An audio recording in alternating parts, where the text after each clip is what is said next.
ಸ್ನೇಹಿತರೆ ನಮಸ್ಕಾರ. ಗೌರಿ ಶಕ್ಕಿ ಸ್ಟುಡಿಯೋದ ವಿಶೇಷ ಕಾರ್ಯಕ್ರಮ ಮಾನಸ ಸರೋವರ ನಿಮಗೆಲ್ಲ ಆತ್ಮೀಯ ಸ್ವಾಗತ. ನಾನು ಗೌರಿ ಶಕ್ಕಿ. ಮಾನಸ ಸರೋವರ ಕಾರ್ಯಕ್ರಮದಲ್ಲಿ ಇವತ್ತು ನಮ್ಮೊಂದಿಗೆ ಜಾಯ್ನ್ ಆಗಿದ್ದಾರೆ ಉಪಾಸನಾ ಫೌಂಡೇಶನ್ ಮುಖ್ಯಸ್ಥರು, ಯೋಗಿಗಳು ಆಗಿರುವಂಥ ಮತ್ತು ಗೌರಿ ಶಕ್ಕಿ ಸ್ಟುಡಿಯೋದ ಎಲ್ಲ ವೀಕ್ಷಕರಿಗೆ ಚಿರಪರಿಚಿತರಾಗಿರುವಂಥ ಸದ್ಗುರು ಶ್ರೀ ರಾಮ ಅವರು. ಬನ್ನಿ ಅವ್ರನ್ನ ಸ್ವಾಗತಿಸೋಣ. ಗುರುಗಳೇ ನಮಸ್ಕಾರ. ನಮಸ್ಕಾರ. ನಮಸ್ತೆ. ಸೊ ಸದ್ಗುರು ಶ್ರೀರಾಮ ಅವರು ಬಂದಾಗ ನನಗೆ ಪರ್ಸ್ನಲಿ ಈಗ ಒಂದು ಖುಷಿ ಆಗುತ್ತೆ. ಯಾಕೆಂದರೆ ಅವ್ರ ಜೊತೆ ಮಾತಾಡ್ತಿರ್ಬೇಕಾದ್ರೆ ಏನೋ ಒಂದಷ್ಟು ಕಲಿತೀವಿ, ಏನೋ ಒಂದಷ್ಟು ಒಳಗಡೆ ಏನೋ ಒಂದು ಆತ್ಮತೃಪ್ತಿ ಅಂತಾರಲ್ಲ, ಅದು ಸಿಗುತ್ತೆ. ಸೊ ತುಂಬ ದಿನ ಆಯ್ತು ನೀವು ಬಂದು ಮೊದಲನೇದಾಗಿ. ಸೊ ಅವಾಗ ಬರ್ತಾಯಿರಿ ನಮ್ಮ ಸ್ಟುಡಿಯೋಗೆ. Thank you. ಎರಡನೇದು, ಇವತ್ತಿನ ಎಪಿಸೋಡಲ್ಲಿ ನಾನು ಗುರುವಿನ ಬಗ್ಗೆ ಮಾತಾಡೋಕ್ಕೆ ಹೊರಟಿದ್ದೀನಿ. ಸೊ ವಿಶೇಷವಾಗಿ ಮಹಾವತಾರ್ ಬಾಬಾ ಬಗ್ಗೆ ಮಾತಾಡೋಣ ಅಂತ. ಲಾಹಿರಿ ಮಹಾಶಯ ಯೋಗಾನಂದ ಪರಮಹಂಸ ಅವರ ಗುರು ಮತ್ತು ಮಹಾವತಾರ್ ಬಾಬಾ ಅವರ ಡೆವಟಿ ಒಬ್ಬರು ಇದ್ದಾರೆ, ಅಂದರೆ ಅವರ ಭಕ್ತರೊಬ್ಬರು ನಿಮಗೆ ತುಂಬ ಪರಿಚಿತರಿದ್ದಾರೆ.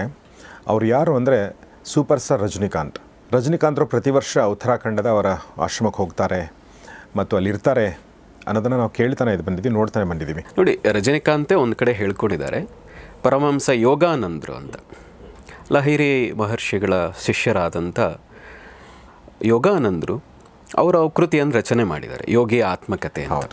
ಅವರು ನೋಡಿದ್ದು, ಕೇಳಿದ್ದು, ಅವರು ಅನುಭವಿಸಿದ್ದು ಇದನ್ನು ಬರ್ಕೊಂಡಿದ್ದಾರೆ. ಅದನ್ನು ಓದಿದಾಗ ನಾನು ಪ್ರಭಾವಿತನಾದೆ.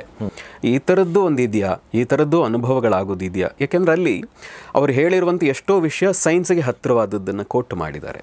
ಉದಾಹರಣೆಗೆ ಟೆಲಿಪತಿ ಇದೆಯಾ ಅನ್ನೋದಕ್ಕೆ ಅವರು ಒಂದು ಕೋಟ್ ಮಾಡಿದ್ದಾರೆ.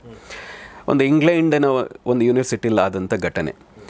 ಒಂದು ರೂಮ್ನಲ್ಲಿ ಒಬ್ಬನ್ನು ಇನ್ನೊಂದು ರೂಮ್ನಲ್ಲಿ ಕೂರಿಸಿ ಹೃದಯದ ಪರ್ಟಿಕ್ಯುಲರ್ ಒಂದು ಜಾಗವನ್ನು ಅದುಮಿ ಹಿಡಿದಾಗ ಇಲ್ಲಿಗೆ ಹೇಳದಂಥ ವಿಷಯ ಪಕ್ಕದಲ್ಲಿದ್ದಂತಹ ಇನ್ನೊಬ್ಬನಿಗೆ ಅದು ಗೋಚರಿಸ್ತಾ ಇತ್ತು, ಗೊತ್ತಾಗ್ತಾ ಇತ್ತು, ಕೇಳಿಸ್ತಾ ಇತ್ತು ಅಂತ. ಈ ರೀತಿಯಾದಂಥ ಅನೇಕ ವಿಷಯಗಳನ್ನು ಕೋಟ್ ಮಾಡ್ತಾರೆ ಅವರು. ಹಾಗಾಗಿ ಸರಳವಾಗಿ ಹೇಳಿದ್ದು ಎಲ್ಲರಿಗೂ ಮನ ಮುಡ್ತು, ಹಾಗೆ ರಜನಿಕಾಂತ್ ಅವ್ರಿಗೂ ಮನ ಮುಡ್ತು. ಹಾಗಾಗಿ ಪರಮಹಂಸ ಯೋಗಾನಂದರ ಏನು ಕ್ರಿಯಾಯೋಗ ಇದೆ ಆ ಪದ್ಧತಿಗೆ ಅವರು ಶರಣಾದರು. ಬರೀ ಇಲ್ಲಿಗೆ ಆದರೆ ಸಾಕಾಗಲ್ಲ, ಅವರ ಮೂಲವನ್ನು ನಾನು ನೋಡಬೇಕು, ಆ ಮೂಲ ಗುರುವನ್ನು ನೋಡಬೇಕು ಅಂತ. ನಮ್ಮಲ್ಲಿ ಹೇಗೆ ಅಂದರೆ ಪರಮಗುರು, ಪರಮೇಷ್ಠಿ ಗುರು, ಪರಾತ್ಪರ ಗುರು ಅಂತ ಗುರು ಪರಂಪರೆಯನ್ನು ಹೇಗೆ ಪ್ರಾರ್ಥನೆ ಮಾಡ್ತೀವಿ, ಹೇಗೆ ನಮ್ಮ ಪೂರ್ವಜರನ್ನು ಲೌಕಿಕದಲ್ಲಿ ಹೇಳ್ತೀವೋ ತಂದೆ, ತಾತ, ಮುತ್ತಾತ, ಈ ರೀತಿಯಾಗಿ ಪರಂಪರೆ ಹೇಳ್ತೀವೋ, ಹಾಗೆ ಅಧ್ಯಾತ್ಮದಲ್ಲೂ ಗುರು, ಪರಮಗುರು, ಪರಾತ್ಪರ ಗುರು, ಪರಮೇಷ್ಠಿ ಗುರು ಅಂತ ಹೀಗೆ ಹೇಳ್ತೀವಿ. ಅವರಿಗೆ ಬಹುಶಃ ಅನಿಸ್ತು ಇವರ ಮೂಲ ಗುರು ಎಲ್ಲರೂ ಹೇಳ್ತಾರೆ 2000 ವರ್ಷಗಳಿಂದ 2500 ವರ್ಷಗಳಿಂದ ಇದ್ದಾರೆ, ಅನೇಕ ಜನರಿಗೆ ಕಾಣಿಸಿದ್ದಾರೆ ಅಂತ. ಪರಮಹಂಸ ಯೋಗಾನಂದರು ಕೂಡ ಬರ್ಕೊಂಡಿದ್ದಾರೆ, ಹಿಮಾಲಯದ ಒಂದು ಜಾಗದಲ್ಲಿ ಹೀಗೆ ಭೇಟಿ ಆಯಿತು ಅಂತ. ಅವರ ಗುರು ಯುಕ್ತೇಶ್ವರರು, ಲಹಿರಿ ಮಹರ್ಷಿಗಳ ಗುರು ಯುಕ್ತೇಶ್ವರರು, ಅವ್ರಿಗಂತೂ ದೀಕ್ಷೆಯನ್ನು ಒಂದು ಚಿನ್ನದ ಅರಮನೆಯ ನಿರ್ಮಾಣ ಮಾಡಿ ತನ್ನ ಶಿಷ್ಯನಿಗಾಗಿ ಅವನು ಏನು ಇಷ್ಟಪಟ್ಟಿದ್ದ ಹಿಂದಿನ ಜನ್ಮದಲ್ಲಿ ಅದೇ ರೀತಿಯಾಗಿ ಅವನಿಗೆ ದೀಕ್ಷೆಯನ್ನು ನಾನು ಕೊಡಬೇಕು, ಅನುಗ್ರಹಿಸಬೇಕು ಅಂತ ಒಂದು ಚಿನ್ನದ ಅರಮನೆಯನ್ನು ನಿರ್ಮಾಣ ಮಾಡಿ ಅಲ್ಲಿ ದೀಕ್ಷೆಯನ್ನು, ಉಪದೇಶವನ್ನು ಕೊಟ್ಟರು ಅಂತ. ಇಂತಹ ಗುರುವನ್ನು ನೋಡಬೇಕು ಅಂತ ಅವರಿಗೆ ಅನಿಸಿ ಅವರು ಪ್ರತಿ ವರ್ಷ ಹಿಮಾಲಯಕ್ಕೆ ಅಲಿಯುವಂಥ ಅಭ್ಯಾಸವನ್ನು ಇಟ್ಕೊಂಡ್ರು. ಅದು ಹೇಗೆ, ಈಗ ಹಣವಂತಾದರೆ ನೀವು ಹೇಳಿದ್ರಲ್ಲ, ಅವರು ಇಷ್ಟೆಲ್ಲ ಸೌಲಭ್ಯಗಳಿದೆ, ಅವರು ಬೇಕು ಅಂದರೆ ಇಂಥದ್ದು ಏನು ಬೇಕು ಅಂತ ಅವ್ರು ಬಯಸ್ತಾರೆ, ಅವ್ರ ಕಣ್ಣು ಮುಂದೆ ತಂದಿಡುವಂಥ ಜನಗಳಿದ್ದಾರೆ, ಎಲ್ಲ ದಿಕ್ಕಿನಲ್ಲೂ ಇದ್ದಾರೆ. ಆದರೆ ಅವರು ಹಿಮಾಲಯಕ್ಕೆ ಹೋದಾಗ ನಾವು ನೋಡಿದ್ದೇವೆ ಅವರು ಕೆಲವು ವಿಡಿಯೋಗಳನ್ನು, ಸಾಮಾನ್ಯರಲ್ಲೂ ಸಾಮಾನ್ಯನಾಗಿ, ಶಿಷ್ಯನ ಲಕ್ಷಣ ಅದು. ನನಗೆಲ್ಲವೂ ಇದೆ, ನಾನು ಹೀಗೆ ಬರ್ತೀನಿ ಅಂತ ತೋರಿಸ್ಕೊಂಡು ಹೋದರೆ ಅವನು ನಿಜವಾದ ಶಿಷ್ಯ ಆಗಲ್ಲ. ನನ್ನ ಹತ್ರ ಲೌಕಿಕವಾಗಿ ಏನು ಬೇಕಾದರೂ ಇರಬಹುದು, ಅದೆಲ್ಲವೂ ನಿಮ್ಮ ಕೃಪೆಯಿಂದ ಬಂತು.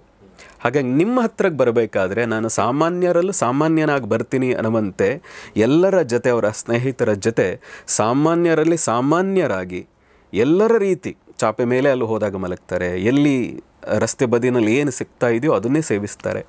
ಈ ಕಾರಣದಿಂದನೇ ಅವರು ಪ್ರತಿ ಬಾರಿ ಅದನ್ನು ಬಹುಶಃ ಚಂದ್ರದ್ರೋಣಗಿರಿ ಅಂತೇನೋ ಕರೀತಾರೆ. ಆ ದ್ರೋಣಗಿರಿನಲ್ಲಿ ಆ ಒಂದು ಸಣ್ಣ ಗುಹೆ ಹಿಂದೆ ಅವರು ಅಲ್ಲಿ ತಪಸ್ಸನ್ನು ಮಾಡಿದರು, ಮಹಾವತಾರ ಬಾಬಾ ಅಂತ. ಒಂದು ಸಮಯದಲ್ಲಿ ನಾವು ಅವರನ್ನು ನೋಡಬೇಕು ಅನ್ನುತ್ತಾ ಅಭಿಲಾಷೆ ಇತ್ತು. ಹಾಗಾಗಿ ಹಿಮಾಲಯದಲ್ಲಿದ್ದಾಗ ನಾವು ಎಲ್ಲರನ್ನು ಕೇಳ್ತಾ ಇದ್ವು. ಎಲ್ಲರೂ ಹೇಳ್ತಾರೆ ಮಹಾವತಾರ ಬಾಬಾ ಅಂತಿದ್ದಾರೆ, ಇವರು ಕಾಣಿಸ್ತಾರೆ ಅಂತ, ಹೇಗಿದ್ದಾರೆ ಅಂತ. ಹಾಗೆ ನನಗೊಬ್ಬ ಯೋಗಿ ಹೇಳಿದರು, ಇಂಥ ಜಾಗಕ್ಕೆ ಹೋದರೆ ಅವರು ಶರೀರದಲ್ಲಿಲ್ಲ. ಈಗ ನಮ್ಮದೆಲ್ಲ ಫಿಸಿಕಲ್ ಬಾಡಿ ಇದೆ, ಯೋಗಿಗಳು ಯಾವಾಗಲೂ ಸದಾ ಫಿಸಿಕಲ್ ಬಾಡಿಲಿ ಇರಲ್ಲ, ಪಂಚಭೂತಗಳಿಂದ ಆಗಿರುವಂಥ 5 ಎಲಿಮೆಂಟ್ಸಿಂದ ಆಗಿರುವಂಥ ಬಾಡಿನಲ್ಲಿ ಇರಲ್ಲ. ಅವರು ಸೂಕ್ಷ್ಮ ಶರೀರದಲ್ಲಿರ್ತಾರೆ.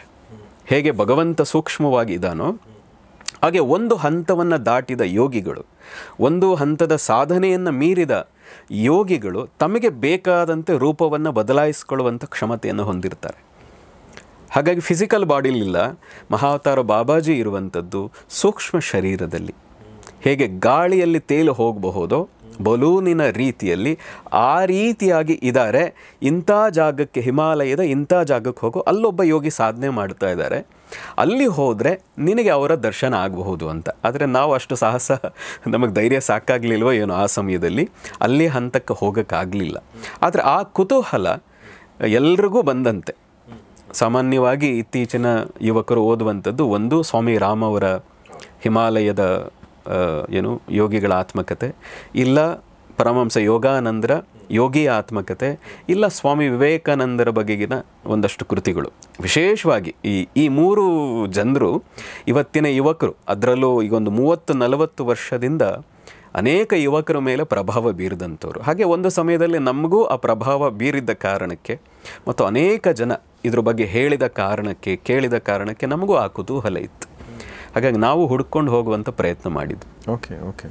ಸೊ ಹಾಗೆ ನಾವು ಒಂದು, ಅವರು ಫಿಸಿಕಲ್ ಇಲ್ಲ, ಈಗ ಫಿಸಿಕಲ್ ಶರೀರದಲ್ಲಿಲ್ಲ, ಸೂಕ್ಷ್ಮ ಶರೀರದಲ್ಲಿದ್ದಾರೆ.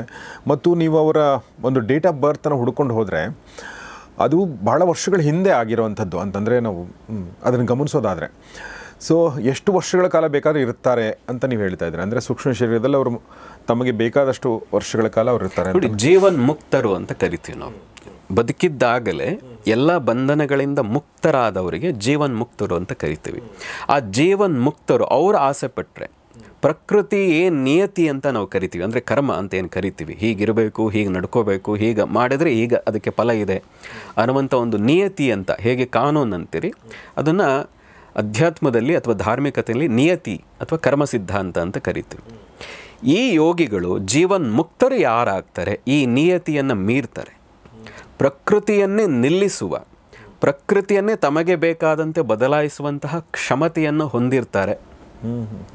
ಈಗ ನಾವೇ ನೋಡಿದ ಹಾಗೆ ಒಬ್ಬ ಯೋಗಿಯನ್ನು ಭೇಟಿ ಮಾಡ್ಲಿಕ್ಕೆ ಹೋಗಿದ್ದು ಒಂದು ಅವಧೂತರನ್ನ. ವಿಪರೀತವಾಗಿ ಮಳೆ ಬರ್ತಾ ಇತ್ತು, ವಿಪರೀತವಾಗಿ ಗಾಳಿ ಬರ್ತಾ ಇತ್ತು. ಅವ್ರು ಏನೋ ಒಂದು ಆಕಾಶಕ್ಕೆ ನೋಡಿ ಏನೋ ಬೈಕೊಂಡು ಏನೋ ಹೇಳಿದ್ರು, ಮಳೆ ನಿಂತು ಹೋಯ್ತು. ನಮ್ಮ ಕಣ್ಣು ಮುಂದೆಯೇ ನಡೆದಿದ್ದು. ಓಕೆ, ಅದು ಕಾಕತಾಳೀವೋ ಇರಬಹುದು, ಗೊತ್ತಿಲ್ಲ. ಆದರೆ ಅವರು ಆಕಾಶ ನೋಡಿ ಯಾವಾಗ ನೋಡಿದ್ರು ನಿಂದು ಇದೇ ಗೋಳು ಅನ್ನೋ ರೀತಿ ಏನೋ ಬೈದು ಏನೋ ಹೇಳಿದ್ರು, ಮಳೆಯೇ ನಿಂತೋಯ್ತು. ಗಾಳಿ ಅಷ್ಟು ಬಿರುಸಾಗಿ ಬೀಳ್ತಾ ಇದ್ದಂಥ ಗಾಳಿ ಅದು ನಿಂತೋಯ್ತು. ಹೀಗೆ ಇಬ್ಬರ ಹತ್ರ ನೋಡಿದ್ವಿ ನಾವು. ಒಂದು ಇಲ್ಲೇ ಯಡಿಯೂರ ಹತ್ರ ಒಬ್ಬರಿದ್ದಾರೆ ಅವಧೂತರು, ಇನ್ನೊಬ್ರು ಈಗಲೂ ಇದ್ದಾರೆ. ಇನ್ನೊಬ್ರು ಜಸ್ಟ್ ಅವ್ರ ಕೌಂಪಿನ ಹಾಕೊಂಡಿದ್ದಾರೆ. ಈಗ ತುಂಬ ಏಜ್ ಆಗಿದೆ. ನಾವು 4-5 ವರ್ಷ ಆಯಿತು ಅವ್ರನ್ನ ಭೇಟಿ ಮಾಡಿ. ಅದಕ್ಕೆ ಹಿಂದೆ ಭೇಟಿ ಮಾಡಿದ್ದು. ಅದಕ್ಕೂ ಹಿಂದೆ ವೆಂಕಟಾಚಲಯ್ಯ ಅವಧೂತರು ಅವರು ಹಾಗೆ ಆ ರೀತಿಯಾಗಿ ಕೆಲವು ಪ್ರಕೃತಿಯನ್ನೇ ವಿಸ್ಮಯ ಮಾಡುವಂಥ ರೀತಿಯಲ್ಲಿ ನಡವಳಿಕೆಗಳನ್ನು ಪ್ರತ್ಯಕ್ಷವಾಗಿ ನೋಡಿದ್ವಿ. ಎರಡನೇ ಘಟನೆ ಯಾವುದು ನೀವು ಹೇಳ್ತಾ ಇದ್ರಿ? ಎರಡನೇ ಘಟನೆ ಅದೇ ಇದೇ ರೀತಿಯಾದದ್ದು. ಈಗ ಇನ್ನೊಂದು ವೆಂಕಟಾಚಲಯ್ಯನವ್ರದ್ದು ಚಂದ್ರಾಯಪಟ್ಟಣದಲ್ಲಿ ಎಲ್ಲೋ ಒಂದು ಕಡೆ ಅವನು ಬೋರ್ ಹಾಕಿದ್ರು, ಎಷ್ಟು ಬೋರ್ ಹಾಕಿದ್ರು ನೀರು ಬರ್ತಾ ಇರಲಿಲ್ಲ. ಅವರು ಒಂದ್ಸರಿ ಬಂದರು, ಇದನ್ನು ಕೇಳಿದ್ದು ನೋಡಿದ್ದಲ್ಲ. ಅವರು ಕಲ್ಲನ್ನು ಹೆಸರು, ಅಲ್ಲಿ ಬೋರ್ ತೋರಿಸು ಬರ್ತದೆ ನೀರು ಅಂತ. ಅಲ್ಲಿ ನೀರು ಬಂತು ಅಂತ. ಈ ರೀತಿ ಎಷ್ಟೋ ಇನ್ನೊಂದು ಅವರೇ ನಮ್ಮ ಕೈಯಿಂದ ಒಂದು ಆಗಿದ್ದು, ಒಬ್ರಿಗೆ ಆಪರೇಷನ್ ಆಗಬೇಕಾಗಿತ್ತು. ಡಾಕ್ಟರ್ ಹೇಳಿದ್ರಂತೆ ಅವರಿಗೆ ತುಂಬ ಆಪರೇಷನ್ ಆಕ್ಸಿಡೆಂಟ್ ಆಗಿ, ಅವರು ಸ್ಕೂಟಿನಲ್ಲಿ ಹೋಗಬೇಕಾದ್ರೆ ಆಕ್ಸಿಡೆಂಟ್ ಆಗಿ ಗಂಡ ಹೆಂಡತಿ ಇಬ್ಬರು ಟೀಚರ್ಸ್ ಅವರು, ತುಂಬ ದೊಡ್ಡ ಅಪಘಾತವಾಗಿತ್ತು. ಅವ್ರ ದೇಹದಲ್ಲಿ ಎಲ್ಲಿ ಸರ್ಜರಿ ಆಗಿಲ್ಲ ಅಂತ ಕೇಳಬೇಕು, ಹಂಗೆ ಅಷ್ಟು ಸರ್ಜರಿ. ಇನ್ನೊಂದು ಮೇಜರ್ ಸರ್ಜರಿ ಬೆನ್ನೆಲುಬಿಗೆ ಸಂಬಂಧಪಟ್ಟಾಗ ಏನೋ ಆಗಬೇಕಾಗಿತ್ತು, ಅದು ತುಂಬ ಕಷ್ಟ ಅನ್ನೋ ಹಂತದಲ್ಲಿ ಡಾಕ್ಟ್ರ್ ಹೇಳಿದರು. ನಾನು ಅವ್ರನ್ನ ಭೇಟಿ ಮಾಡೋಕ್ಕೆ ಹೋದಾಗ ಮನೆಯವ್ರು ಹೇಳಿದ್ರು, ಈ ರೀತಿ ಒಂದು ಇದೆ, ಒಂದ್ಸರಿ ಅವ್ರ ಗಮನಕ್ಕೆ ತಂದುಬಿಡಿ ಅಂತ ನನಗೆ ಹೇಳಿದರು. ಅವ್ರಿಗೆ ಹೇಳಿದಾಗ ಅವರೊಂದು ಹೇಳಿದ್ರು, ಏನೂ ಆಗಲ್ಲ, ಇಂಥದ್ದೊಂದು ಮಾಡೋಕ್ಕೆ ಹೇಳು, ಇಂಥದ್ದೊಂದನ್ನು ವೆಂಕಟಾಚಲಯ್ಯನವರು ಇಂಥದ್ದೊಂದನ್ನು ದಾನ ಕೊಡೋಕ್ಕೆ ಹೇಳು, ದಾನ ಕೊಟ್ಟು ಆಪ್ರೇಷನ್ಗೆ ಹೋಗಲಿ ಅವರು, ಏನೂ ಆಗಲ್ಲ ಅಂತ. ಡಾಕ್ಟ್ರು ಹೇಳಿದ್ರಂತೆ, ನಾವು ಊಹಿಸ್ಲಿಕ್ಕೆ ಇದೇ ಮಾತು ಅವ್ರು ಹೇಳಿದರು ನನ್ನ ಮುಂದೆ, ನಾವು ಊಹಿಸ್ಲಿಕ್ಕೆ ಆಗದೇ ಇರುವಷ್ಟು ಸರಳವಾಗಿ, ಸುಗಮವಾಗಿ, ಆರಾಮವಾಗಿ ಆಪ್ರೇಷನ್ ಮುಗೀತು. ಇದು ಬಹಳ ಕಷ್ಟ ಆಗ್ತಿತ್ತು ಅವರ ಜೀವಕ್ಕೂ ಅಂತ ಹೇಳಿದ್ರು. ಈ ರೀತಿ 2-3 ಘಟನೆಗಳನ್ನು ನಮ್ಮ ಕಣ್ಣು ಮುಂದೆಯೇ ನೋಡಿದ್ದೀವಿ. ಇನ್ನು ಅಂಥದ್ರಲ್ಲಿ 2-2.5 ಸಾವಿರ ವರ್ಷಗಳ ಹಿಂದೆ ಇದ್ದಂತಹ ಆ ಮಹಾವತಾರ ಬಾಬಾ ಅವರು ಸಶರೀರದಲ್ಲಿದ್ದಾಗ ಅವರ ಸಾಧನೆ ಮೂಲಕ ಸೂಕ್ಷ್ಮ ಶರೀರವನ್ನು ತಲುಪಿ ಇನ್ನೂ ಅನೇಕ ಜನಕ್ಕೆ ನಾನು ಮಾರ್ಗದರ್ಶನ ಕೊಡಬೇಕು ಅನ್ನುವಂಥ ಭಾವ ಏನಿತ್ತು, ಆ ಭಾವದಿಂದ ಅವರು ಇವತ್ತಿಗೂ ಮಾರ್ಗದರ್ಶನ ಮಾಡ್ತಾ ಇದ್ದಾರೆ. ನೀವು ನಮ್ಮ ಕರ್ನಾಟಕದ, ಅಂದರೆ ಈಗ ಆಂಧ್ರ ಅಂತಲೂ ಹೇಳ್ತಾರೆ, ನೀವು ರಾಘವೇಂದ್ರ ಸ್ವಾಮಿಗಳ ಬಗ್ಗೆನೂ ಕೇಳ್ತೀರಿ. ಅವರ ಆಯಸ್ಸು 700 ವರ್ಷಗಳು ಅಂತ. ಆದರೆ ಶರೀರದಲ್ಲಿದ್ದಾರಾ ಅಂದರೆ ಇಲ್ಲ. ಈಗ ಆಲ್ರೆಡಿ 364 ಆಯಿತು ಅವರ ಸಮಾಧಿಯನ್ನು ಹೊಂದಿ. ಆದರೆ ಅವರು ಸಮಾಧಿ ಹೊಂದಿದ ನಂತರವೂ ಅನೇಕ ಜನರಿಗೆ ಅವರು ಮಾರ್ಗದರ್ಶನ ಮಾಡಿದ್ದಾರೆ, ಅನೇಕ ಜನರಿಗೆ ಪವಾಡವನ್ನು ಉಂಟು ಮಾಡಿದ್ದಾರೆ, ಅನೇಕ ಜನರಿಗೆ ಗುರುವಾಗಿ ಇವತ್ತಿಗೂ ಅವ್ರಿಗೆ ಮಾರ್ಗದರ್ಶನ ಮಾಡ್ತಾ ಇದ್ದಾರೆ. ಅವರೇ ಹೇಳಿದ್ದಾರೆ, ಇನ್ನೂ 350 ವರ್ಷಗಳ ಕಾಲ, ಒಟ್ಟು 700 ವರ್ಷಗಳ ಕಾಲ ಈ ಭೂಮಿ ಮೇಲಿದ್ದು ನಾನು ಈ ಸಾಮಾನ್ಯರಿಗೆ ಏನೇನು ನಾನು ಮಾರ್ಗದರ್ಶನ ಮಾಡಬೇಕು ಅದನ್ನು ಮಾಡ್ತೀನಿ ಅಂತ ಹೇಳಿದ್ದಾರೆ. ಈಗ ನಾನು ವಾಪಸ್ ಮತ್ತೆ ರಜನಿಕಾಂತರಿಗೆ ಬರೋದಾದರೆ ಇನ್ನೊಂದು ಲೌಕಿಕ ಪ್ರಶ್ನೆ ಕೇಳಿ ಮತ್ತೆ ನಾನು ಗುರುಗಳ ಬಗ್ಗೆ ಮಾತಾಡ್ತೀನಿ. ಒಬ್ಬ ವ್ಯಕ್ತಿ ಎಲ್ಲವೂ ಸಿಕ್ಕ ಮೇಲೆ ನಾವೆಲ್ಲ ಪರದಾಡೋದು ಯಾಕೆ, ನಾವು ಹೊಡೆದಾಟ ಮಾಡೋದು, ನಾವು ಜಗಳ ಆಡೋದು ಅಥವಾ ನಾವು ಕಷ್ಟಪಡೋದು ಯಾಕೆ ಅಂದರೆ ಒಂದು ಜೀವನಕ್ಕೆ ಒಂದು ಒಳ್ಳೆ ಜೀವನ ಕಟ್ಕೋಬೇಕು ಅನ್ನೋದಿರುತ್ತೆ. ಒಳ್ಳೆ ಜೀವನ ಅಂದರೆ ಏನು? ಒಂದು ಒಳ್ಳೆ ಮನೆ, ಒಂದು ಒಳ್ಳೆ ಸಂಸಾರ, ಒಳ್ಳೆ ದುಡ್ಡು, ನಿಮ್ಗೆ ಬೇಕಾಗಿದ್ದೆಲ್ಲವೂ ಕೂಡ. ಇದಾದ ಮೇಲೂ ಕೂಡ ಒಬ್ಬ ವ್ಯಕ್ತಿಗೆ ಇದು ಮೀರಿದ್ದು ಏನೋ ಇದೆ ಮತ್ತು ಅದು ಆ ಬಾಬಾನ ಹತ್ರ ಸಿಗುತ್ತೆ ಅಥವಾ ಸಿಗ್ಬಹುದು ಅಥವಾ ಏನೋ ನನಗೆ ಆಗಬಹುದು ಅಂತ ಅನ್ಸೋದು ಯಾಕೆ? ರಜನಿಕಾಂತ್ ಅವರು ಒಂದು ನೆಪ ಮಾತ್ರ ಇಲ್ಲಿ, ಬೇರೆ ಯಾವುದೇ ವ್ಯಕ್ತಿಗೂ ಈ ಥರ ಯಾಕೆ ಅನಿಸುತ್ತೆ ಅನ್ನೋದು ಪ್ರಶ್ನೆ. ನೋಡಿ, ಯಾವಾಗ ನಾವು ಮೆಟಲಿಸ್ಟಿಕ್ ಲೈಫ್ನಲ್ಲಿ ಫುಲ್ಫಿಲ್ ಆಗ್ತಾ ಹೋಗ್ತೀವಿ, ಈಗ ನನಗೆ ಇದು ಕೆಲಸ ಬೇಕು ಅಂತಿತ್ತು, ಕೆಲಸ ಸಿಕ್ತು, ಕಾರ್ ತಗೋಬೇಕು ಅಂತಿದ್ದೆ, ತಗೊಂಡೆ, ಮನೆ ಕಟ್ಟಬೇಕು ಅಂತ ಇತ್ತು, ಇಂತಹ ಸುಂದರವಾದ ಹುಡುಗಿಯನ್ನು ಮದುವೆ ಆದೆ. ಒಂದಿನ ಎಲ್ಲವೂ ಅನುಭವಿಸ್ತಾ ಕೂತಾಗ ಅವನಿಗನ್ನಿಸ್ತದೆ ಎಲ್ಲವೂ ಆಯಿತು, ವಾಟ್ ನೆಕ್ಸ್ಟ್ ಅಂತ. ಮುಂದೇನು ಇಷ್ಟೇನ ಜೀವನ ಅನ್ಸೋಕ್ಕೆ ಶುರುವಾಗ್ತದೆ. ಆಗ ಅಧ್ಯಾತ್ಮ ಶುರುವಾಗ್ತದೆ, ನಿಜವಾದ ಅಧ್ಯಾತ್ಮ ಶುರುವಾಗೋದು ಆಗ. ಲೌಕಿಕವಾಗಿ ಎಲ್ಲವೂ ಮುಗೀತು, ಇನ್ನೇನು ಮಾಡೋದಿದೆ, ಇದಕ್ಕಿಂತ ಜೈಕಾರ ಇನ್ನೇನು ಸಿಗಬಹುದು. ಮತ್ತು ಅದರ ನಡುವೆಯೂ ಫೇಲ್ಗಳನ್ನು ಕಾಣ್ತಾರೆ. ಇದೆಲ್ಲವೂ ಆಗ್ತಾ ಇದೆ, ಆದರೆ ನನಗೆ ಬಯಸಿದ್ದೆಲ್ಲವೂ ಸಿಕ್ತು. ಒಂದಷ್ಟು ಜನ ತೆಗಳೋರು ಇರ್ತಾರೆ, ಬೈಯೋರು ಇರ್ತಾರೆ, ಫೇಲ್ಯೂರ್ಗಳು ಪ್ರತಿಯೊಬ್ಬರಲ್ಲೂ ಇರ್ತದೆ. ಆದರೆ ಇದನ್ನು ಮೀರಿದ್ದು ಇನ್ನೇನೋ ನನಗೆ ಬೇಕು ಅನ್ಸೋಕ್ಕೆ ಶುರುವಾದಾಗ ಈ ಅಧ್ಯಾತ್ಮದ ಆಳಕ್ಕೆ ಹೋಗುವ ಪ್ರಯತ್ನ ಶುರು ಮಾಡ್ತಾನೆ. ಅದೇ ಅಧ್ಯಾತ್ಮದ ಹುಡುಕಾಟ. ಹೀಗೆ ಹುಡುಕಕ್ಕೆ ಹೊರಟಾಗ ಒಬ್ಬೊಬ್ಬರು ಸಿಗ್ತಾರೆ. ಈಗ ನೋಡಿ, ಇತ್ತೀಚೆಗೆ ನಾವು ನೋಡ್ತಾ ಇದ್ವು ವಿರಾಟ್ ಕೊಹ್ಲಿ ಅವ್ರನ್ನ. ನಾವು ಒಂದು ಹಳೆಯ ವಿಡಿಯೋನ ಯಾರೋ ಹಾಕಿದ್ರು ಹಿಂದೆ, ನೀವು ದೇವ್ರ ಪೂಜೆ ಎಲ್ಲ ಮಾಡ್ತೀರಾ ಅಂದರೆ ನನ್ನನ್ನು ನೋಡಿದ್ರೆ ದೇವ್ರ ಪೂಜೆ ಮಾಡೋಂಗೆ ಕಾಣಿಸ್ತೀನಾ ಅಂತ ಕೇಳಿದ ಒಬ್ಬ ಮನುಷ್ಯ. ಇವತ್ತು ಎಲ್ಲಿ ಹೋದರೂ ತನ್ನ ಹೆಂಡತಿಯ ಕಾರಣದಿಂದಾಗಿ ಇವತ್ತು ಕೋಟ್ಯಾಂತರ ರೂಪಾಯಿ ಹಣ ಬರ್ತಾ ಇದೆ, ಎಲ್ಲವೂ ಇದೆ. ಯಾವ ದೇಶದಲ್ಲಿ ಬೇಕಾದರೂ ಇವತ್ತು ಜಾಗ ತಗೊಂಡು ವಾಸ ಮಾಡಬಹುದು, ಏನು ಬೇಕಾದರೂ ಹೇಗೆ ಬೇಕಾದರೂ ಜೀವನ ಮಾಡಬಹುದು.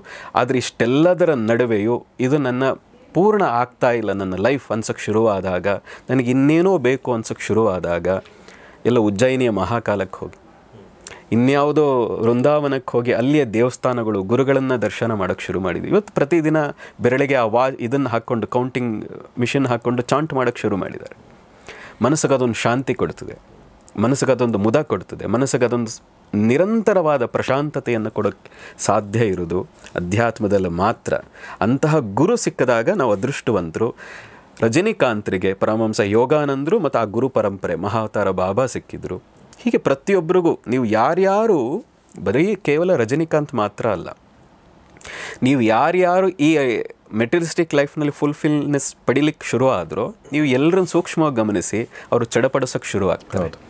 ನನಗೆ ಇನ್ನೇನೋ ಬೇಕು ಅಂತ ಶುರುವಾಗ್ತದೆ. ಹಾಗಾಗಿ ಹಿಮಾಲಯಕ್ಕೆ ಬರ್ತಾರೆ, ಹಾಗಾಗಿ ಕಾಶಿಗೆ ಅಲಿತಾರೆ, ಕಾಶಿಯ ಗಲ್ಲಿಗಳಲ್ಲಿ ಅಲಿತಾರೆ. ಈ ರೀತಿ ನೀವು 100 ಜನ ಸಿಗ್ತಾರೆ.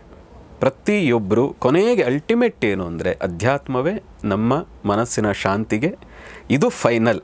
ಹೀಗಿರೋದ್ರಿಂದ ನಾನು ಖುಷಿಯಾಗಿದ್ದೀನಿ ಅಂತ ಅನಿಸೋದು ಅಧ್ಯಾತ್ಮದಿಂದ ಮಾತ್ರ ಸಾಧ್ಯ ಅಂತ. ಓಕೆ. ಮತ್ತು ಕ್ರಿಯಾಯೋಗ ಆ ಮಾರ್ಗದಲ್ಲಿ ಇನ್ನೊಂದಿದೆ, ನಿಮಗೆ ನಿಬಂಧನೆಗಳಿಲ್ಲ. ಯೋಗದಲ್ಲಿ ಅವರ ಪರಂಪರೆಯಲ್ಲಿ ಈಗ ನೀವು ನಾನ್ ವೆಜ್ ತಿಂತೀರಾ, ತಿನ್ನಬಹುದು,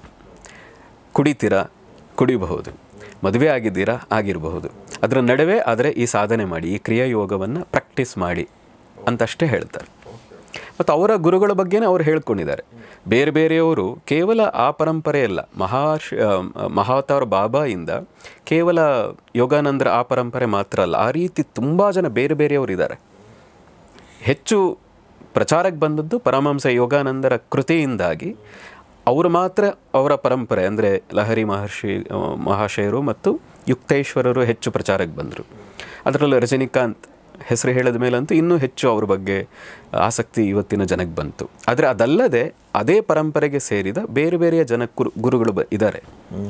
ಅವರೆಲ್ಲರದು ಬಂದಿರೋದೇನು ಅಂದರೆ, ನಿಮ್ಮ ಕರ್ಮವನ್ನು ಕಳೆದು ಮಾರ್ಗದರ್ಶನ ಮಾಡಬೇಕಾದ್ರೆ ಯಾವ ರೂಪದಲ್ಲಾದರೂ ಬಂದು ನಿಮಗೆ ಬಾರ್ನಲ್ಲೂ ಆ ಗುರುಗಳು ಸಿಗಬಹುದು ಅಂತ. ಒಂದು ದೊಡ್ಡ ಒಂದು ಪಬ್ನಲ್ಲೂ ಕೂಡ ಆ ಕ್ರಿಯಾಯೋಗದ ಗುರು ಸಿಕ್ಕಿ ನಿಮಗೆ ಮಾರ್ಗದರ್ಶನ ಮಾಡಬಹುದು ಅಂತ. ಈ ರೀತಿಯ ಉದಾಹರಣೆಗಳು ಬೇಕಾದಷ್ಟು ನಡೆದದ್ದಿದೆ. Very interesting. ಅಲ್ಲ, ರಜನಿಕಾಂತ್ ಅವರು ಮಹಾವತಾರ ಭಾವನ ಒಪ್ಕೊಂಡಿದ್ದು ಇದೇ ಕಾರಣಕ್ಕೆ ಅಂತ ನಂಗೆ ಡೌಟ್ ಬಂದು ಹೋಯ್ತು.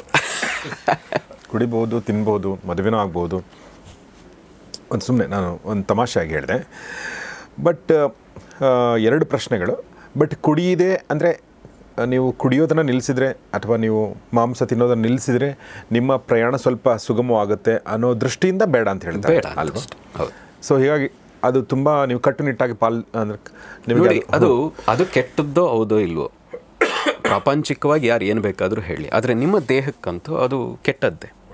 ನಿಮ್ಮ ಮನಸ್ಸಿನ ಸ್ಥೀಮಿತತೆಯನ್ನು ಕಳ್ಕೊಳ್ತೀರಿ. ನಾವು ನೋಡ್ತೀವಲ್ಲ, ಎಷ್ಟು ಜನ ಅದರ ಅಭ್ಯಾಸಕ್ಕೆ ಬಿದ್ದವರು, ಕುಡಿತ ಚಟಕ್ಕೆ ಬಿದ್ದವರು ಮಾನಸಿಕ ಸ್ಥೀಮಿತವೇ ಕಳ್ಕೊಂಡು ಹೇಗೇಗೋ ವರ್ತನೆ ಮಾಡ್ತಾರೆ, ಏನೆಲ್ಲ ಅನಾಚಾರಗಳನ್ನು ಮಾಡ್ತಾರೆ. ಇವೆಲ್ಲ ನೋಡಿದಾಗ ಅದು ಒಳ್ಳೆಯದಲ್ಲ ಅಂತ. ಇನ್ನೊಂದು ಪ್ರಶ್ನೆ ಬರುವಂಥದ್ದು, ನಾನು ಈ ಥರ ಸುಮಾರು ಜನ, ನಮ್ಮ ವಿಷ್ಣುವರ್ಧನ್ ಅವರು ಕೂಡ ತಮ್ಮ ಕೊನೆಯ ವರ್ಷಗಳಲ್ಲಿ ಅಧ್ಯಾತ್ಮ ಬಗ್ಗೆ ತುಂಬ ಯೋಚನೆ ಮಾಡುವಂಥದ್ದು ನಾನು ನೋಡಿದ್ದೀನಿ. ಅಣ್ಣವ್ರ ಬಗ್ಗೆ ಅಷ್ಟೊಂದು ಗೊತ್ತಿಲ್ಲ, ಬಟ್ ಅವರೊಂಥರ ಇನ್ಹೆರೆಂಟಾಗಿ ಒಂದು ಸ್ಪಿರಿಚುವಲಿಟಿ ಅವ್ರ ಹತ್ರ ಇತ್ತು ಅಂತ ಅನ್ಸುತ್ತೆ. ಅವ್ರ ಮಾತುಗಳನ್ನ ಕೇಳ್ತಾ ಇದ್ದರೆ ಅವರೆಲ್ಲದಕ್ಕೂ ಅಂಟದಂತೆ ಇದ್ದರು. ಅವ್ರು ಆಮೇಲೆ ಚೇಂಜ್ ಆಗಿದ್ದಂತ ಏನಿಲ್ಲ ನನಗೆ ಗಮನಿಸಿರೋ ಹಾಗೆ. ಬಟ್ ನಮ್ಮ ಪ್ರಶ್ನೆ ಏನಂತಂದರೆ, ವಯಸ್ಸಿನ ಕೊನೆಗಾಲದಲ್ಲಿಯೇ ಆಧ್ಯಾತ್ಮ ಬೇಕಾ ಅನ್ನೋದೊಂದು ಪ್ರಶ್ನೆ. ಆದರೆ ನಮ್ಮ ಲೌಕಿಕ ಬದುಕಿನ ಎಲ್ಲ ಆಸೆಗಳನ್ನ ಪೂರೈಸಿಕೊಂಡ ಮೇಲೆ ಆಧ್ಯಾತ್ಮನ ಹೋಗಬೇಕಾ ಅನ್ನೋದೊಂದು ಪ್ರಶ್ನೆ. ಅಂತಂದರೆ ಈಗ ನೋಡ್ತಿರುವಂಥ 25 ವರ್ಷದ ಹುಡುಗ, 18-19 ವರ್ಷದ ಯುವತಿ, ಅಥವಾ 35 ವರ್ಷದೊಬ್ಬ ಗೃಹಿಣಿ, ಅಥವಾ 40 ವರ್ಷದೊಬ್ಬ ಗೃಹಸ್ಥ, ಅವರು ಕೂಡ ತಮ್ಮ ಆಧ್ಯಾತ್ಮ ಜರ್ನಿಯನ್ನು ಶುರು ಮಾಡ್ಬೋದಲ್ವ ಅನ್ನೋದು ಪ್ರಶ್ನೆ. ನೋಡಿ, ಇತ್ತೀಚೆಗೆ ಏನಾಗಿದೆ, ಯೋಗ ಅಂದ ತಕ್ಷಣ ಯೋಗ ಮಾಡೋದ್ರಿಂದ ಕಾಯಿಲೆ ಬರಲ್ಲ, ಶುಗರ್ ಕಡಿಮೆ ಮಾಡ್ಬೋದು, BP ಕಡಿಮೆ ಮಾಡ್ಬೋದು, ಅದು ಸತ್ಯ. ಆದರೆ ಯೋಗದ ಉದ್ದೇಶ ಅದಕ್ಕೂ ಮೀರಿದ್ದು. ಹಾಗೆ ಅಧ್ಯಾತ್ಮ ಅಂದ ತಕ್ಷಣ ಅಧ್ಯಾತ್ಮ ಸಾಧನೆ ಮಾಡಿದ್ರೆ ನನ್ನ ಕರ್ಮ ಎಲ್ಲ ಕಳೆದು ನಾನು ಕೋಟ್ಯಾಧಿಪತಿ ಆಗಿಬಿಡ್ತೀನಿ, ನಾನು ಇನ್ನೇನೇನೋ ಪಡೆದು ಬಿಡಬಹುದು ಅನ್ನುವಂಥದ್ದು ಇದೆ. ಅದು ಸತ್ಯವಾದರೂ ಅಧ್ಯಾತ್ಮದ ಉದ್ದೇಶ ಅದಲ್ಲ. ಅಧ್ಯಾತ್ಮದ ಉದ್ದೇಶ ಏನು ಇರಲಿ, ಏನು ಇಲ್ಲದೇ ಇರಲಿ, ಏನು ಸಿಗಲಿ, ಏನು ಸಿಗದೇ ಇರಲಿ, ಎಲ್ಲ ಪರಿಸ್ಥಿತಿಯಲ್ಲೂ ನಿನ್ನನ್ನು ನೀನು ಹೇಗೆ ಮನಸ್ಸನ್ನು ಒಂದು ಸ್ಥೀಮಿತವಾಗಿ ಇಟ್ಟುಕೊಳ್ಳಲು ಸಾಧ್ಯ. ಅಧ್ಯಾತ್ಮ ಸಾಧನೆ ಮಾಡ್ತಾ ಮಾಡ್ತಾ ಮನಸ್ಸು ಎಲ್ಲ ವ್ಯತಿರಿಕ್ತ ಪರಿಣಾಮಗಳನ್ನು ಮೀರಿ ಶಾಂತವಾಗಿ ಎಲ್ಲ ಏರಿಳಿತಗಳನ್ನು ನಿಭಾಯಿಸುವಂಥ ಕ್ಷಮತೆ ಬರ್ತದೆ. ಹಾಗಾಗಿ ನನಗೆ ಹೇಳೋದು, ಬುದ್ಧಿ ಬರ್ತಾ ಇದ್ದ ಹಾಗಲೇ ಮಕ್ಕಳಿಗೆ ಅಧ್ಯಾತ್ಮದ ರುಚಿಯನ್ನು ಕೊಡಬೇಕು. ಆಗ ಓದಿನಲ್ಲಿ ತನಗೆ ತಾನೇ ಆಸಕ್ತಿ ಬರ್ತದೆ. ಎಂಥದ್ದೇ ಪರಿಸ್ಥಿತಿಯಲ್ಲೂ ಇವತ್ತಿನ ಕಾಲದಲ್ಲಿ ನಾವು ನೋಡಿದ್ರೆ ಎಲ್ಲರೂ ಸೂಸೈಡ್ ಕಡೆಗೆ, ಸಣ್ಣ ಪುಟ್ಟ ವಿಷಯಕ್ಕೂ ಸೂಸೈಡ್ಗೆ ಹೋಗಿಬಿಡ್ತಾರೆ. ಇದೆಲ್ಲವನ್ನು ಮೀರಿ ಇಲ್ಲ ನಾನು ಸಾಧಿಸಬಲ್ಲೆ ಅನ್ನುವಂತಹ ಒಂದು ಇಚ್ಛಾಶಕ್ತಿ ಏನಿದೆ, ಒಂದು ವಿಲ್ ಪವರ್ ಏನಿದೆ, ಅದು ಸ್ಟ್ರಾಂಗ್ ಆಗಲಿಕ್ಕೂ ಕೂಡ ಅಧ್ಯಾತ್ಮ ಸಹಾಯ ಮಾಡುತ್ತದೆ. ಮತ್ತು ಇದನ್ನು ಮೀರ್ತಾ ಒಂದೇ ಬಾರಿಗೆ ಯಥೇಚ್ಛವಾಗಿ ತಿನ್ನೋ ಬದಲು, ಅಂದರೆ ಸನ್ಯಾಸಿ ಆಗೋ ಬದಲು ಸ್ವಲ್ಪ ಊಟ ಮಾಡ್ತಾ ಹೋದರೆ ಹೇಗೆ ಆರೋಗ್ಯ ಚೆನ್ನಾಗಿರ್ತದೋ ಹಾಗೆ ಅಧ್ಯಾತ್ಮವನ್ನು ಸ್ವಲ್ಪ ನಮ್ಮ ಜೀವನದಲ್ಲಿ ಇಟ್ಕೊಂಡಿದ್ರೆ, ನಮ್ಮ ಜೀವನದ ಹಣ ಬಂದಾಗಲೂ, ಹಣವನ್ನು ಗಳಿಸೋದಿದ್ರು, ಹಣವನ್ನು ಇನ್ನೂ ಚೆನ್ನಾಗಿ, ನಾನು ನಿಮಗೆ ಸುಲಭವಾಗಿ ಹೇಳೋದಿದ್ದರೆ, ಹಣವನ್ನು ಚೆನ್ನಾಗಿ ವಿನಿಯೋಗಿಸೋದು ಹೇಗೆ ಅಂತ ಗೊತ್ತಾಗಬೇಕಾದ್ರೂ ಅಧ್ಯಾತ್ಮ ಗೊತ್ತಿರಬೇಕು. ಅಧ್ಯಾತ್ಮ ಗೊತ್ತಿದ್ದವನಿಗೆ ಮಾತ್ರ ಒಂದು ಕಡೆ ಅಲ್ಲ 10 ಕಡೆ ಯೋಚನೆ ಮಾಡಿ ಅದನ್ನು ಹೇಗೆ ನಿಭಾಯಿಸಬಹುದು ಅನ್ನುವಂಥ ಕ್ಷಮತೆ ಬರ್ತದೆ. ಹಾಗಾಗಿ ಇವತ್ತಿನ ಯುವಕರು ಎಷ್ಟು ಸಾಧ್ಯ ಅಷ್ಟು ಬೇಗ ಅಧ್ಯಾತ್ಮ ಮಾರ್ಗದಲ್ಲಿ ಸಾಗಿ ಅಂತ ಹೇಳ್ತೀನಿ. ಭಾಳ ಒಳ್ಳೆ ಮಾತನ್ನು ಹೇಳಿದ್ರಿ ಗುರುಗಳೇ ನೀವು. It's very beautiful. ಸೊ ಹೀಗಾಗಿ ಮಾರಲ್ ಆಫ್ ದ ಸ್ಟೋರಿ ಏನಂದರೆ, ಅಧ್ಯಾತ್ಮ ವಯಸ್ಸಾದವ್ರಿಗೆಲ್ಲ, ಅಧ್ಯಾತ್ಮ ಎಲ್ಲವನ್ನೂ ಬಿಟ್ಟವ್ರಿಗೆಲ್ಲ, ಅಥವಾ ಅಧ್ಯಾತ್ಮ ಎಲ್ಲವನ್ನೂ ಸಾಧನೆ ಮಾಡದೆ ಇನ್ನೇನು ನಾನು ವಾನಪ್ರಸ್ಥಾಶ್ರಮಕ್ಕೆ ಹೋಗಬೇಕು ಅನ್ನೋರಿಗಲ್ಲ, ಲೌಕಿಕ ಬದುಕಿನಲ್ಲಿರುವಂಥವ್ರಿಗೆ ಮತ್ತು ನಮ್ಮಂಥ ಜನಸಾಮಾನ್ಯರಿಗೆ ಕೂಡ ಅದು ಬೇಕೇ ಬೇಕು ಅನ್ನೋ ಮಾತನ್ನು ಹೇಳಿದರು. ಇನ್ನು ನಿಮ್ಮ ಅಧ್ಯಾತ್ಮ ಜೀವನವನ್ನು ಹಿಡಿಯಾಗಿ ನೋಡುತ್ತದೆ, ಬಿಡಿಯಾಗಿ ನೋಡಲ್ಲ. ಇಡೀ ಜೀವನವನ್ನು ಹಿಡಿಯಾಗಿ ನೋಡೋದನ್ನು ಕಲಿಸುವಂಥದ್ದು ಅಧ್ಯಾತ್ಮ. ಓಕೆ, ಇನ್ನು ನಾವು ಮಹಾವತಾರ್ ಬಾಬಾ ಬಗ್ಗೆ ಮಾತಾಡ್ತಾ ಇದ್ವಿ ಮತ್ತು ಅವ್ರ ಗುರು ಪರಂಪರೆಯ ಬಗ್ಗೆ ಮಾತಾಡ್ತಾ ಇದ್ವಿ. ಅಂದರೆ ಒಂದು ಗುರು ಪರಂಪರೆಯ ಬಗ್ಗೆ ನಮಗೆ ಗೊತ್ತಿದೆ ಬಿಕಾಸ್ ಆಫ್ ಒಂದಷ್ಟು ಪುಸ್ತಕಗಳು, ಒಂದಷ್ಟು ಜನ ಅದರಲ್ಲಿ ಇನ್ವಾಲ್ವ್ ಆಗಿ ಅದನ್ನು ಬರೆದಿರೋದ್ರಿಂದ. ಆ ಥರ ಹತ್ತಾರು ನೂರಾರು ಗುರು ಪರಂಪರೆಗಳು ಅಲ್ಲೋ ಇರ್ಬೋದು. ಅವ್ರಿಗೆ ಇನ್ನೊಬ್ಬ ಶಿಷ್ಯ ಇರ್ಬೋದು, ಆ ಶಿಷ್ಯಂದ್ರು ಇರ್ಬೋದು, ನಮಗದು ಗೊತ್ತಿಲ್ಲೇ ಇರ್ಬೋದು.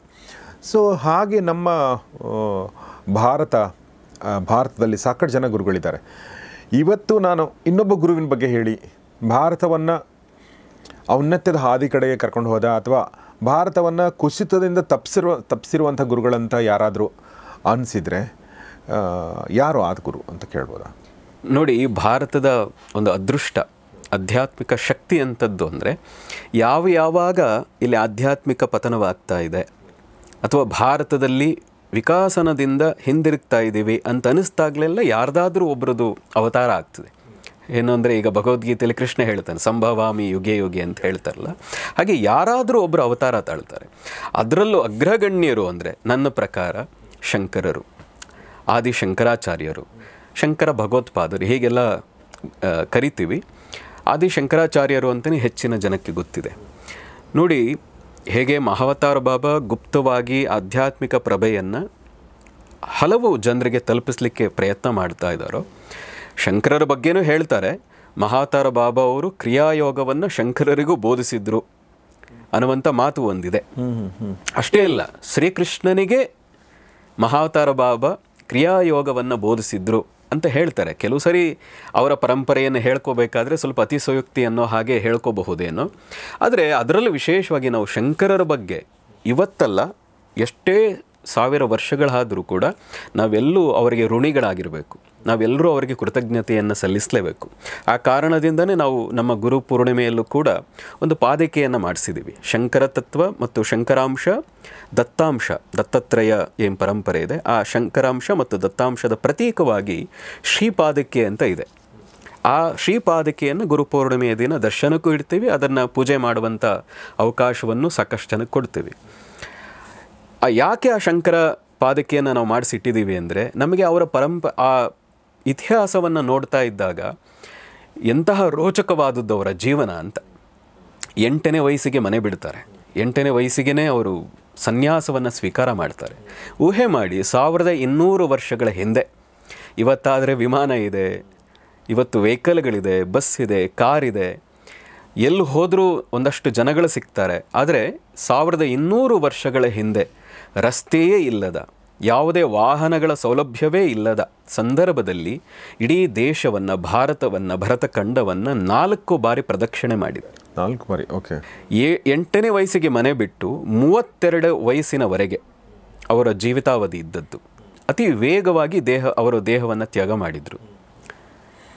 ಆ ಕಡಿಮೆ ಸಮಯದಲ್ಲಿ 4 ಬಾರಿ ಈ ದೇಶವನ್ನು ಪರ್ಯಟನೆ ಮಾಡಿ ನೋಡಿ. ನಾವು ಇವತ್ತು ಹೇಳ್ತೀವಿ, ತುಂಬ ಜನ ನಾವು ಅತಿಜೀವಿಗಳು, ಅತಿ ಬುದ್ಧಿಜೀವಿಗಳು ಅಂತ ಕೆಲವರು ಇರ್ತಾರಲ್ಲ, ಅವ್ರು ಪ್ರಶ್ನೆ ಮಾಡ್ತಾರೆ, ಭಾರತ ಅನ್ನೋದೇ ಇರಲಿಲ್ಲ, ಭಾರತ ಅನ್ನೋದು ಈಗ 75 ವರ್ಷಗಳ ಹಿಂದೆ ಕಟ್ಟಿದ್ದು ಅನ್ನೋ ರೀತಿಯಾಗಿ ಮಾತಾಡ್ತಾರೆ.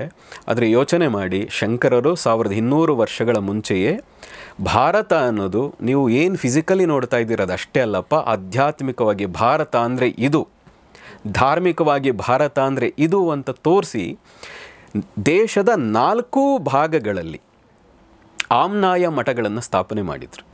ಆಮ್ನಾಯ ಪೀಠಗಳು ಅಂತ, ಮಠಗಳು ಅಂತ. ನೀವು ಹೇಗೆ ಶೃಂಗೇರಿಯ ದಕ್ಷಿಣಾಮ್ನಾಯ ಮಠ ಅಂತ ಒಂದಿದೆ, ಹಾಗೆ ಪೂರಿಯಲ್ಲಿ ಒಂದಿದೆ, ಪೂರಿ ಜಗನ್ನಾಥ ಏನಿದೆಯಲ್ಲ ಆ ಪೂರಿ ಆಮ್ನಾಯ ಪೀಠ ಇದೆ. ಹಾಗೆ ದ್ವಾರಕದಲ್ಲಿ ಒಂದಿದೆ, ಹಾಗೆ ಜೋಶಿಮಠ ಉತ್ತರಾಖಂಡದ ಜೋಶಿಮಠದಲ್ಲಿದೆ. ಹೀಗೆ 4 ಭಾಗಗಳಲ್ಲಿ ಮಠವನ್ನು ಸ್ಥಾಪನೆ ಮಾಡಿ ಧಾರ್ಮಿಕವಾಗಿ ಆ ಭಾಗದ ಜನಗಳಿಗೆ ಮಾರ್ಗದರ್ಶನವನ್ನು ಮಾಡಲಿಕ್ಕೆ ಪೀಠಾಧಿಪತಿಗಳನ್ನು ಸ್ಥಾಪನೆ ಮಾಡಿದಂಥವ್ರು. ತಮ್ಮ 32ನೇ ವಯಸ್ಸಿಗೆ ಉಪನಿಷತ್ತುಗಳನ್ನು ಅಧ್ಯಯನ ಮಾಡಿ ಅದಕ್ಕೆ ಭಾಷ್ಯವನ್ನು ಬರೆದರು. ವೇದಗಳನ್ನು ಅದರ ಮೇಲೆ ಸಾಮಾನ್ಯ ಜನರಿಗೂ ಸಿಗೋ ಹಾಗೆ ಮಾಡಿದ್ರು. ಅದಕ್ಕೂ ಮೀರಿದ ಬ್ರಹ್ಮಸೂತ್ರ ಅಂತ ಒಂದಿದೆ. ಆ ಬ್ರಹ್ಮಸೂತ್ರ ಏನು, ಪ್ರಸ್ಥಾನತ್ರಯಗಳಲ್ಲಿ 3 ಬರ್ತದೆ. ಒಂದು ಭಗವದ್ಗೀತೆ, ಇನ್ನೊಂದು ಉಪನಿಷತ್ತುಗಳು, ಮತ್ತೊಂದು ಭಗವದ್ಗೀತೆ. ಪ್ರಸ್ಥಾನತ್ರಯ ಅಂದರೆ ಸನಾತನ ಪರಂಪರೆಯಲ್ಲಿ ಯಾವುದನ್ನು ನಾವು ಅಧ್ಯಯನ ಮಾಡಲೇಬೇಕು ಅಂತ ಹೇಳ್ತಾರೆ ಅಂದರೆ ಈ ಮೂರನ್ನು ಅಧ್ಯಯನ ಮಾಡಬೇಕು. ಇನ್ನೊಂದ್ಸಲ ಹೇಳಿ ಯಾವ ಮೂರು? ಒಂದು ಬ್ರಹ್ಮಸೂತ್ರ, ಇನ್ನೊಂದು ಉಪನಿಷತ್ತುಗಳು, ಮತ್ತೊಂದು ಭಗವದ್ಗೀತೆ. ಈ ಮೂರನ್ನು ಅಧ್ಯಯನ ಮಾಡಬೇಕು ಅಂತ.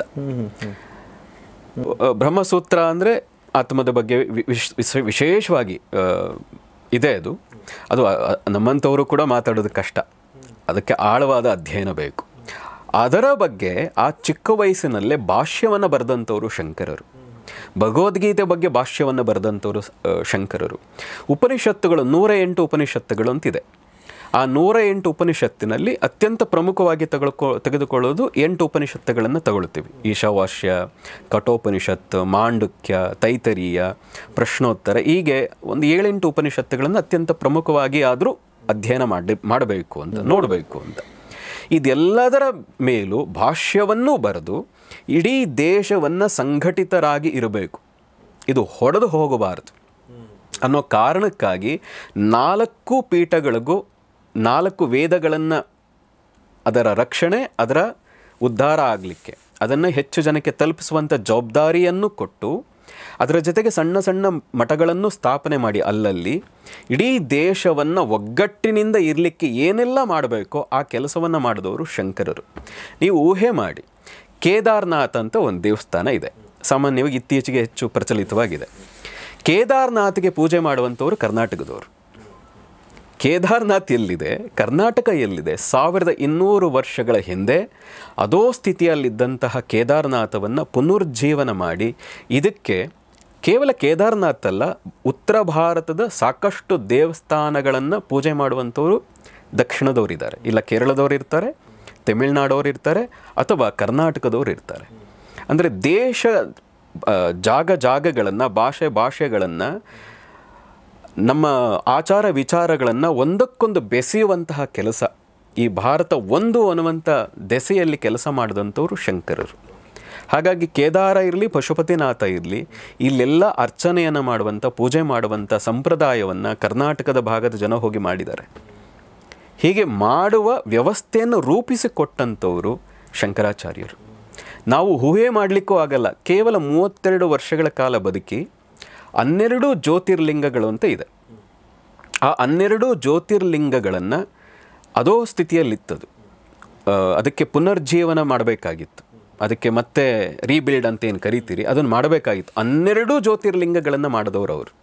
ಹಳೆಯ ಜ್ಯೋತಿರ್ಲಿಂಗ ಇತ್ತು, ಆದರೆ ಅದು ಎಲ್ಲ ಪತನ ಹೊಂದಿತ್ತು. ಅವತ್ತಿನ ಕಾಲದ ಬೌದ್ಧರ ಒಂದು ಆಕ್ರಮಣ ಏನಿತ್ತು, ಅವರ ಆಡಳಿತ ಏನಿತ್ತು, ಆ ಕಾರಣದಿಂದಾಗಿ ಸನಾತನ ಪರಂಪರೆಗೆ ಭಾಳ ದೊಡ್ಡ ಪೆಟ್ಟು ಬೀಳ್ತಾ ಇತ್ತು.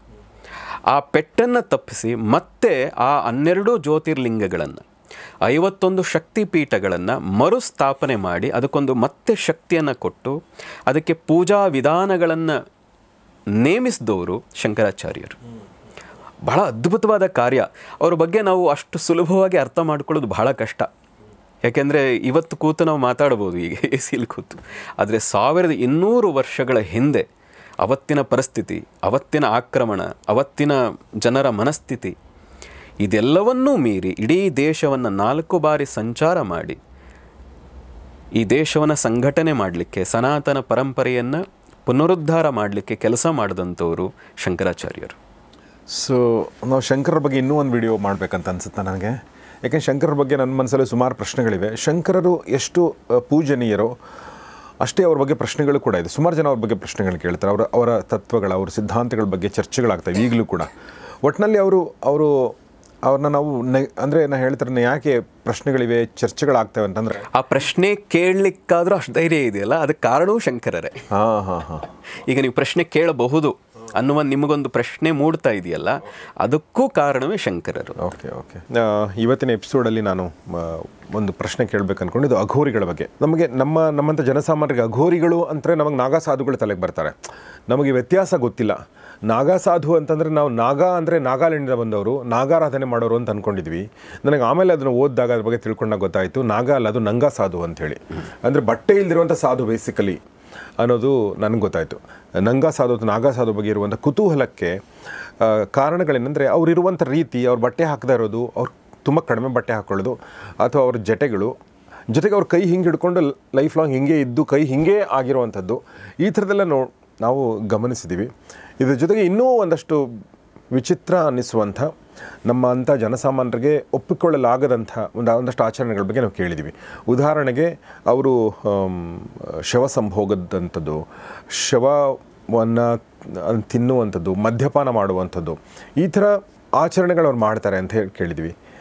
So I want to understand ಏನಿದೆ ಆ್ಯಕ್ಚುಲಿ, ಏನು ಇವ್ರ ಒಳಗಡೆ ಏನಿದೆ ಇವ್ರೊಳಗಡೆ ಮನಸ್ಸಲ್ಲಿ, ಮತ್ತು ಏನು ಮಾಡ್ಬೇಕು ಅಂದ್ಕೊಂಡಿದ್ದಾರೆ ಇವರು ಅನ್ನೋದು ಪ್ರಶ್ನೆ.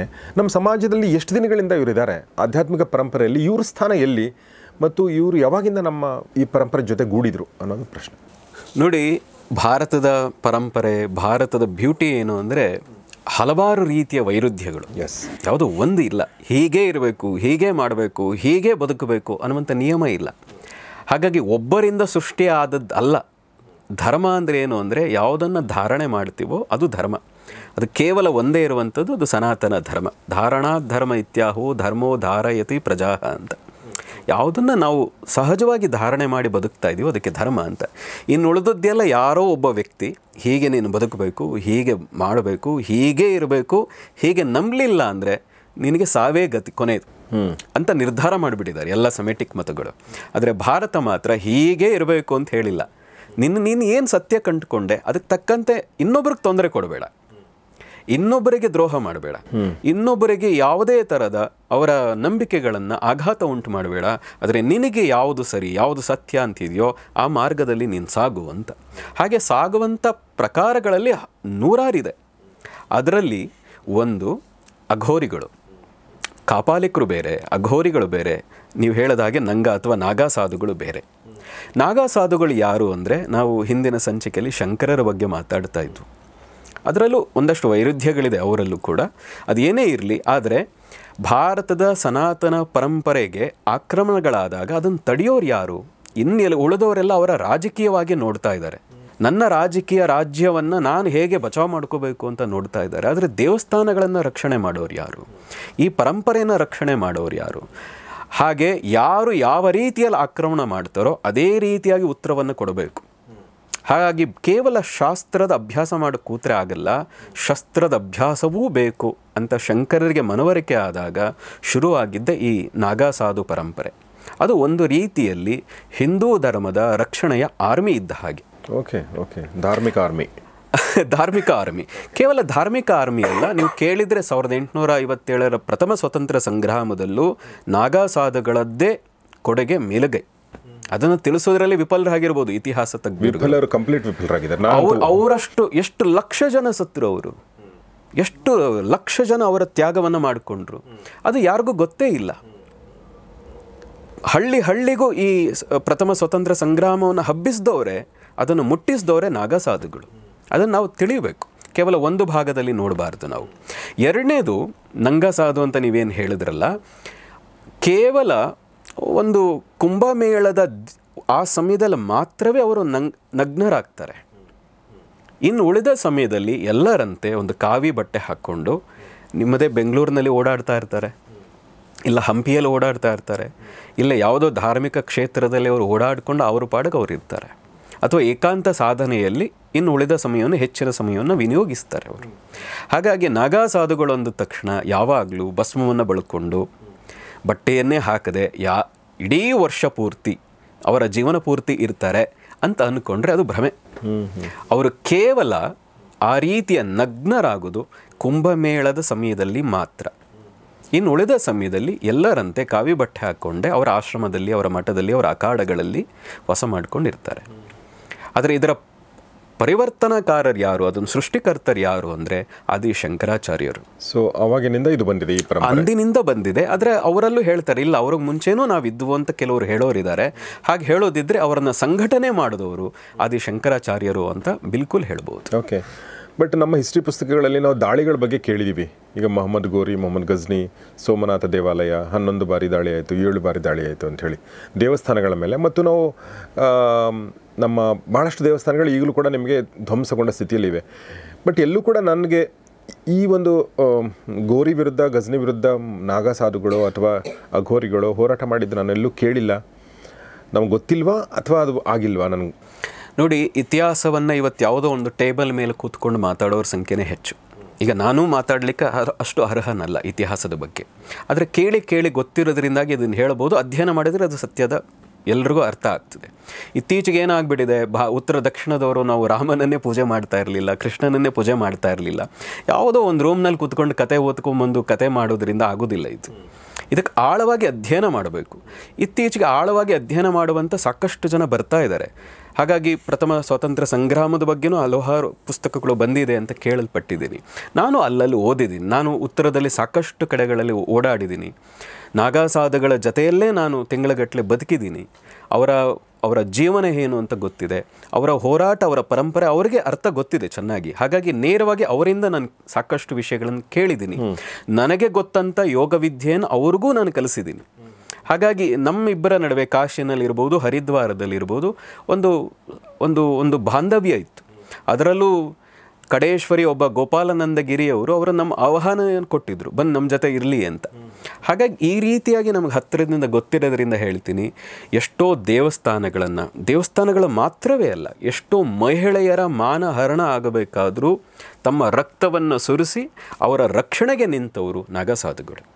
ಅವರಿಗೆ ಜೀವ ಭಯವೇ ಇಲ್ಲ ಇವತ್ತಿಗೂ. ಹಾಗಾಗಿ ಅವರು ಹೊರಟು ಅಂತ ನಿಮಗೆ ಕಾಣಿಸ್ತಾರೆ. ಯಾಕೆ ಅಂದರೆ ಅವರು ಹೋರಾಟದ ಬದುಕನ್ನೇ ಕಟ್ಟಿಕೊಂಡು ಬಂದಿರೋ ಕಾರಣದಿಂದಾಗಿ. ಆ ಪರಂಪರೆಯೇ ಇವತ್ತು ಅಲ್ಲಲ್ಲಿ ಒಂದಷ್ಟು ದಾರಿ ತಪ್ಪದವರು ಮಧ್ಯೆ ಸೇರಿಕೊಂಡಿದ್ದಾರೆ, ಇಲ್ಲ ಅಂತ ಹೇಳಲ್ಲ. ಯಾಕೆಂದರೆ ಇವತ್ತು 13 ಅಖಾಡಗಳಿದೆ. ಪ್ರಾರಂಭದಲ್ಲಿ ಕೇವಲ 3 ಅಖಾಡ ಇತ್ತು ಅಂತ ಹೇಳ್ತಾರೆ. 3ರಿಂದ ಇವತ್ತು 13 ಆಗಿದೆ.